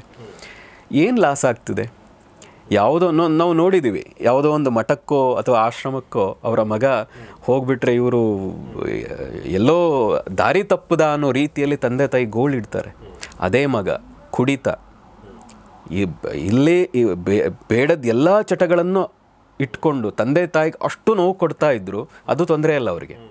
ಆಕಸ್ಮಿಕವಾಗಿ ಒಳ್ಳೆಯ ಮಾರ್ಗ, ಅದು ಏನು ಸನ್ಯಾಸಿ ಆದರೆ ನಮ್ಮದೊಂದು ಪದ್ಧತಿ ಇದೆ, ಒಂದು ಮಾತಿದೆ. ಅವನೊಬ್ಬ ಸನ್ಯಾಸಿಯಾಗಿ ಮೋಕ್ಷ ಪಡೆದರೆ 7 ತಲೆಮಾರುಗಳು ಮೋಕ್ಷ ಪಡಿತಾರೆ ಅಂತ ಒಂದು ಮಾತಿದೆ. ಅಂತಹ ಅತ್ಯಂತ ಉತ್ಕೃಷ್ಟವಾದ ಮಾರ್ಗ ಅದು. ಅವರಿಗೆ ಯೋಗ್ಯತೆ ಇದ್ದರೆ, ಎಲ್ಲರೂ ಆಗೋಕ್ಕಾಗಲ್ಲ. ನಾನು ಪ್ರತಿ ಮನೆ ಆಗಲಿ ಅಂತ ಹೇಳಿದ್ನಲ್ಲ, ಅಷ್ಟು ಸುಲಭ ಅಲ್ಲ ಅದು. ಯಾರಿಗೋ 100 ಜನದಲ್ಲಿ 1000 ಜನದಲ್ಲಿ ಒಬ್ಬನಿಗೆ ಅನಿಸ್ತದೆ. ಆದರೆ ಈ ಮಾರ್ಗಕ್ಕೆ, ಈ ದಾರಿಗೆ ಬರೋದಿದೆಯಲ್ಲ, ಸನ್ಯಾಸ ಧರ್ಮಕ್ಕೆ ಬರೋದಿದೆಯಲ್ಲ, ಅದು ಅಷ್ಟು ಸುಲಭವಾದದ್ದಲ್ಲ. ಹಾಗೆ ಯಾರಾದರೂ ಬರೋದಿದ್ದರೆ ನಾನು ಹೇಳೋದು, ತಂದೆ ತಾಯಿಯಂದಿರು ನಮಸ್ಕಾರ ಮಾಡಿ ಸಂತೋಷದಿಂದ ಕಳಿಸ್ಕೊಡಿ. ಅತ್ಯಂತ ಉತ್ಕೃಷ್ಟ ಮಾರ್ಗ ಅದು. ನಿಮ್ಮ ಮಗ ಉದ್ಧಾರ ಆಗೋದು ಅಷ್ಟೇ ಅಲ್ಲ, ನಿಮ್ಮ ಮಗನಿಂದಾಗಿ 10 ಜನ ಉದ್ಧಾರ ಆಗ್ತಾರೆ, 10 ಜನ ಒಳ್ಳೆಯ ಮಾರ್ಗಕ್ಕೆ ಬರ್ತಾರೆ. ಹೇಗೆ ಒಬ್ಬ ಮಗ ಚೆನ್ನಾಗಿ ಓದಿ ಅಮೇರಿಕಾದಲ್ಲೋ ಇಂಗ್ಲೆಂಡ್ನಲ್ಲೋ ಸೆಟ್ಲಾದರೆ ಎಷ್ಟು ಖುಷಿ ಪಡ್ತೀರೋ, ಅವನೇನು ಪ್ರತಿ ಬರಲ್ಲ. ನಾವು ನೋಡಿದ್ದೀವಿ ಎಷ್ಟೋ ಜನರನ್ನು, ಬೆಂಗಳೂರಿನ ಎಷ್ಟೋ ಮನೆಗಳಲ್ಲಿ ನೋಡಿದ್ದೀವಿ. ಇತ್ತೀಚೆಗೆ ಮೊನ್ನೆ ಯಾರೋ ಹೇಳಿದರು, ನಮ್ಮ ಅಪಾರ್ಟ್ಮೆಂಟಲ್ಲಿ ಅವರ ಮಗ ಅಮೇರಿಕಾದಲ್ಲಿ ವಾಸ ಮಾಡ್ತಾ ಇದ್ದಾರೆ, 5 ದಿನದಿಂದ ಬಾಗಿಲು ತೆಗೆದಿಲ್ಲ, ಕೆಲಸದಾಕೆ ಬಂದು ಪ್ರತಿನಿತ್ಯ ನೋಡಿ ಹೋಗ್ತಾಯಿದ್ರು. ಒಂದು ದಿನ ಇರಲಿ ಅಂತ ಬಾಗಿಲನ್ನು ಜೋರಾಗಿ ಹೊಡೆದು ಒಳಗೆ ಹೋದರೆ ವಾಸನೆ ಬರ್ತಾಯಿತ್ತು. ಒಂದೇ ಹೆಣ್ಣು, ತಾಯಿ ಬದುಕಿದ್ದು, ಅಲ್ಲಿ ಸತ್ತು ಹೋದರು. ಮಗ ಅಮೇರಿಕಾದಲ್ಲಿ ಬದುಕಿದ್ದಾನೆ, ಅಮೇರಿಕಾದಲ್ಲಿ ಚೆನ್ನಾಗಿ ಬದುಕ್ತಾ ಇದ್ದಾನೆ, ಇಲ್ಲಿ ತಾಯಿ ತೀರೋದ್ರಲ್ಲ. ಇದು ಸರಿನಾ? ಹಾಗಾದರೆ ಸನ್ಯಾಸಿ ಆದವನು ತಾಯಿಯನ್ನು ನೋಡ್ಕೋಬಹುದು ಅಂತಿದೆ, ಹತ್ತಿರ ಇಟ್ಕೊಂಡೇ ನೋಡ್ಕೋಬಹುದು ಅಂತಿದೆ. ಅದರಲ್ಲೂ ಸನ್ಯಾಸ ಅಂದ್ರೇನು? ಒಳ್ಳೆಯ ದೊಡ್ಡ ಮಾರ್ಗ, ಯಾರಿಗೂ ಲಭಿಸದ ಮಾರ್ಗ. ಹಾಗೆ ಯಾರಾದರೂ ಹೋಗೋದಿದ್ರೆ ನಾ ಹೇಳೋದು, ತಂದೆ ತಾಯಿಯಂದಿರು ಹೃದಯ ತೆರೆದು, ಮನಸ್ಸನ್ನು ತೆರೆದು ಪೂರ್ಣ ಆಶೀರ್ವಾದದಿಂದ ಸನ್ಯಾಸ ಮಾರ್ಗಕ್ಕೆ ಕಳಿಸ್ಕೊಡಿ. ಒಳ್ಳೆಯ ಮಾರ್ಗ ಅದು. ಆ ಮಾರ್ಗದಿಂದ ಇನ್ನೂ 100 ಜನ ಉದ್ಧಾರ ಆಗ್ತಾರೆ ಅಂತ ನಾವು ಹೇಳೋದು. ಸೊ ಸದ್ಗುರು ಶ್ರೀರಾಮ ಅವರೊಂದಿಗೆ ಸಾಕಷ್ಟು ವಿಚಾರಗಳನ್ನ ನಾವು ಈ ಒಂದು 3 ಎಪಿಸೋಡ್ಗಳಲ್ಲಿ ಮಾತಾಡಿದ್ದೀವಿ. ಭಾಳಷ್ಟು ಎನ್ಲೈಟ್ನಿಂಗ್ ಎಪಿಸೋಡ್ಗಳಂತ ನನಗನ್ಸುತ್ತೆ. ಸೊ ಗೌರಿಶಕ್ತಿ ಸ್ಟುಡಿಯೋದ ಎಲ್ಲ ಸ್ನೇಹಿತರ ಪರವಾಗಿ ನಾನು ಅವರಿಗೆ ತುಂಬ ತುಂಬ ಧನ್ಯವಾದ ಹೇಳ್ತೀನಿ. ಸರ್, ತುಂಬ ಥ್ಯಾಂಕ್ಸ್ ನಿಮಗೆ ನಮ್ಮ ಜೊತೆ ಇಷ್ಟೊತ್ತು ಮಾತಾಡಿದ್ರಿ. ನಮ್ಮ ಮನಸ್ಸಲ್ಲಿರೋ ಎಲ್ಲ ಪ್ರಶ್ನೆಗಳಿಗೂ ನೀವು ಉತ್ತರ ಕೊಟ್ಟಿದ್ದೀರಾ. ಸೊ ತುಂಬ ತುಂಬ ಧನ್ಯವಾದ ನಿಮಗೆ. Thank you very much. Thank you. So ನಾನು ಯಾವಾಗಲೂ ಒಂದು ಮಾತನ್ನು ಹೇಳ್ತಿರ್ತೀನಿ, ಏನಂದರೆ ಇದು ಪಿ ಲಂಕೇಶ್ವರ್ ಒಂದು ಸಣ್ಣ ಒಂದು ಚುಟುಕ ಇದೆ. ಕಾವ್ಯನ್ನು ಕಂಡೊಡನೆ ಸಂದೇಹ ಪಟ್ಟವರು ಪಶ್ಚಾತ್ತಾಪ ಪಡುವ ಕಷ್ಟದಿಂದ ಮುಕ್ತರು ಅಂಥೇಳಿ. ಅಂದರೆ ಮುಂದೆ ಆಗೋ ಪಶ್ಚಾತ್ತಾಪಕ್ಕೆ ನೀವು ಆಗಬಾರ್ದು, ನೀವು ಪಶ್ಚಾತ್ತಾಪ ಆಗಬಾರ್ದು, ಸ್ವಲ್ಪ ಸಂದೇಹದಿಂದ ನೋಡಿ ಅಂಥೇಳಿ ಪಿ ಲಂಕೇಶ್ ಹೇಳಿದ್ದಾರೆ. ಹಾಗೆ ಖಂಡಿತ ಗುರುಗಳು ಹೇಳಿದ ಹಾಗೆ ಭಕ್ತಿ ಇರಲಿ, ಗೌರವ ಇರಲಿ, ಆದರೆ ಒಂದು ಪರೀಕ್ಷಿಸಿ ನೋಡುವಂಥ ಒಂದು ಮನಸ್ಥಿತಿ ಕೂಡ ನಿಮ್ಮಲ್ಲಿರಲಿ. ಸೊ ಆವಾಗ ಮುಂದೆ ಆಗುವಂಥ ಮೋಸಕ್ಕೆ ನೀವು ಬಲಿಯಾಗದಿರುವಂಥ ಸಾಧ್ಯತೆಗಳಿರ್ತವೆ. ಸೊ ಅಷ್ಟು ಹೇಳ್ತಾ, ಆದರೂ ಕೂಡ major responsibility lies with them. ಅಂದರೆ ಯಾರು ಗುರುಗಳು, ಯಾರು ಸನ್ಯಾಸಿಗಳು, ಯಾರು ಮಠಾಧೀಶರು, ಅವ್ರ ಮೇಲೆ ದೊಡ್ಡ ರೆಸ್ಪಾನ್ಸಿಬಿಲಿಟಿ ಇದೆ. ಯಾಕಂದರೆ ಅವ್ರನ್ನ ನಾವು ಗುರುವಿನ ಸ್ಥಾನ ಕೊಟ್ಬಿಟ್ಟಿದ್ದೀವಿ, ನಾವು ಶಿಷ್ಯರು ಅಂತ ನಾವು ಹೇಳ್ಕೊಂಡ್ಬಿಟ್ಟಿದ್ದೀವಿ. ಸೊ ಹೀಗಾಗಿ ಅವ್ರು ನಮ್ಮನ್ನು ಹೇಗೆ ನಡೆಸ್ಕೋತಾರೆ ಅನ್ನೋದು ಅವ್ರ ರೆಸ್ಪಾನ್ಸಿಬಿಲಿಟಿ. ನಾವೊಂದು ಗೌರವ ಕೊಡ್ತಾ ಇದ್ದೀವಿ, ಪ್ರೀತಿ ಕೊಡ್ತಾ ಇದ್ದೀವಿ, ಎಲ್ಲ ಕೊಡ್ತಾ ಇದ್ದೀವಿ. ಸೊ ಹೀಗಾಗಿ ಈ ಮಾತನ್ನು ಹೇಳ್ತಾ ನಾನು ಈ ವಿಚಾರವನ್ನು ಈ ಎಪಿಸೋಡ್ ಮುಗಿಸ್ತಾ ಇದ್ದೀನಿ. ನಿಮ್ಮ ಪ್ರಶ್ನೆಗಳಿಗೆ ಅನುಮಾನಗಳೇನಾದರೂ ಇದ್ದರೆ ಅದಕ್ಕೆ ಕಮೆಂಟ್ ಬಾಕ್ಸಲ್ಲಿ ತಿಳಿಸಿ. ನೋಡ್ತಾರೆ ಗೌರಿಶಕ್ತಿ ಸ್ಟುಡಿಯೋ, ನೋಡ್ತಾರೆ ಒಳ್ಳೆಯ ಕಾರ್ಯಕ್ರಮಗಳನ್ನ, ಮಾನಸ್ ಸರ್ ಅವರ ಕಾರ್ಯಕ್ರಮವನ್ನು. ನಮಸ್ಕಾರ.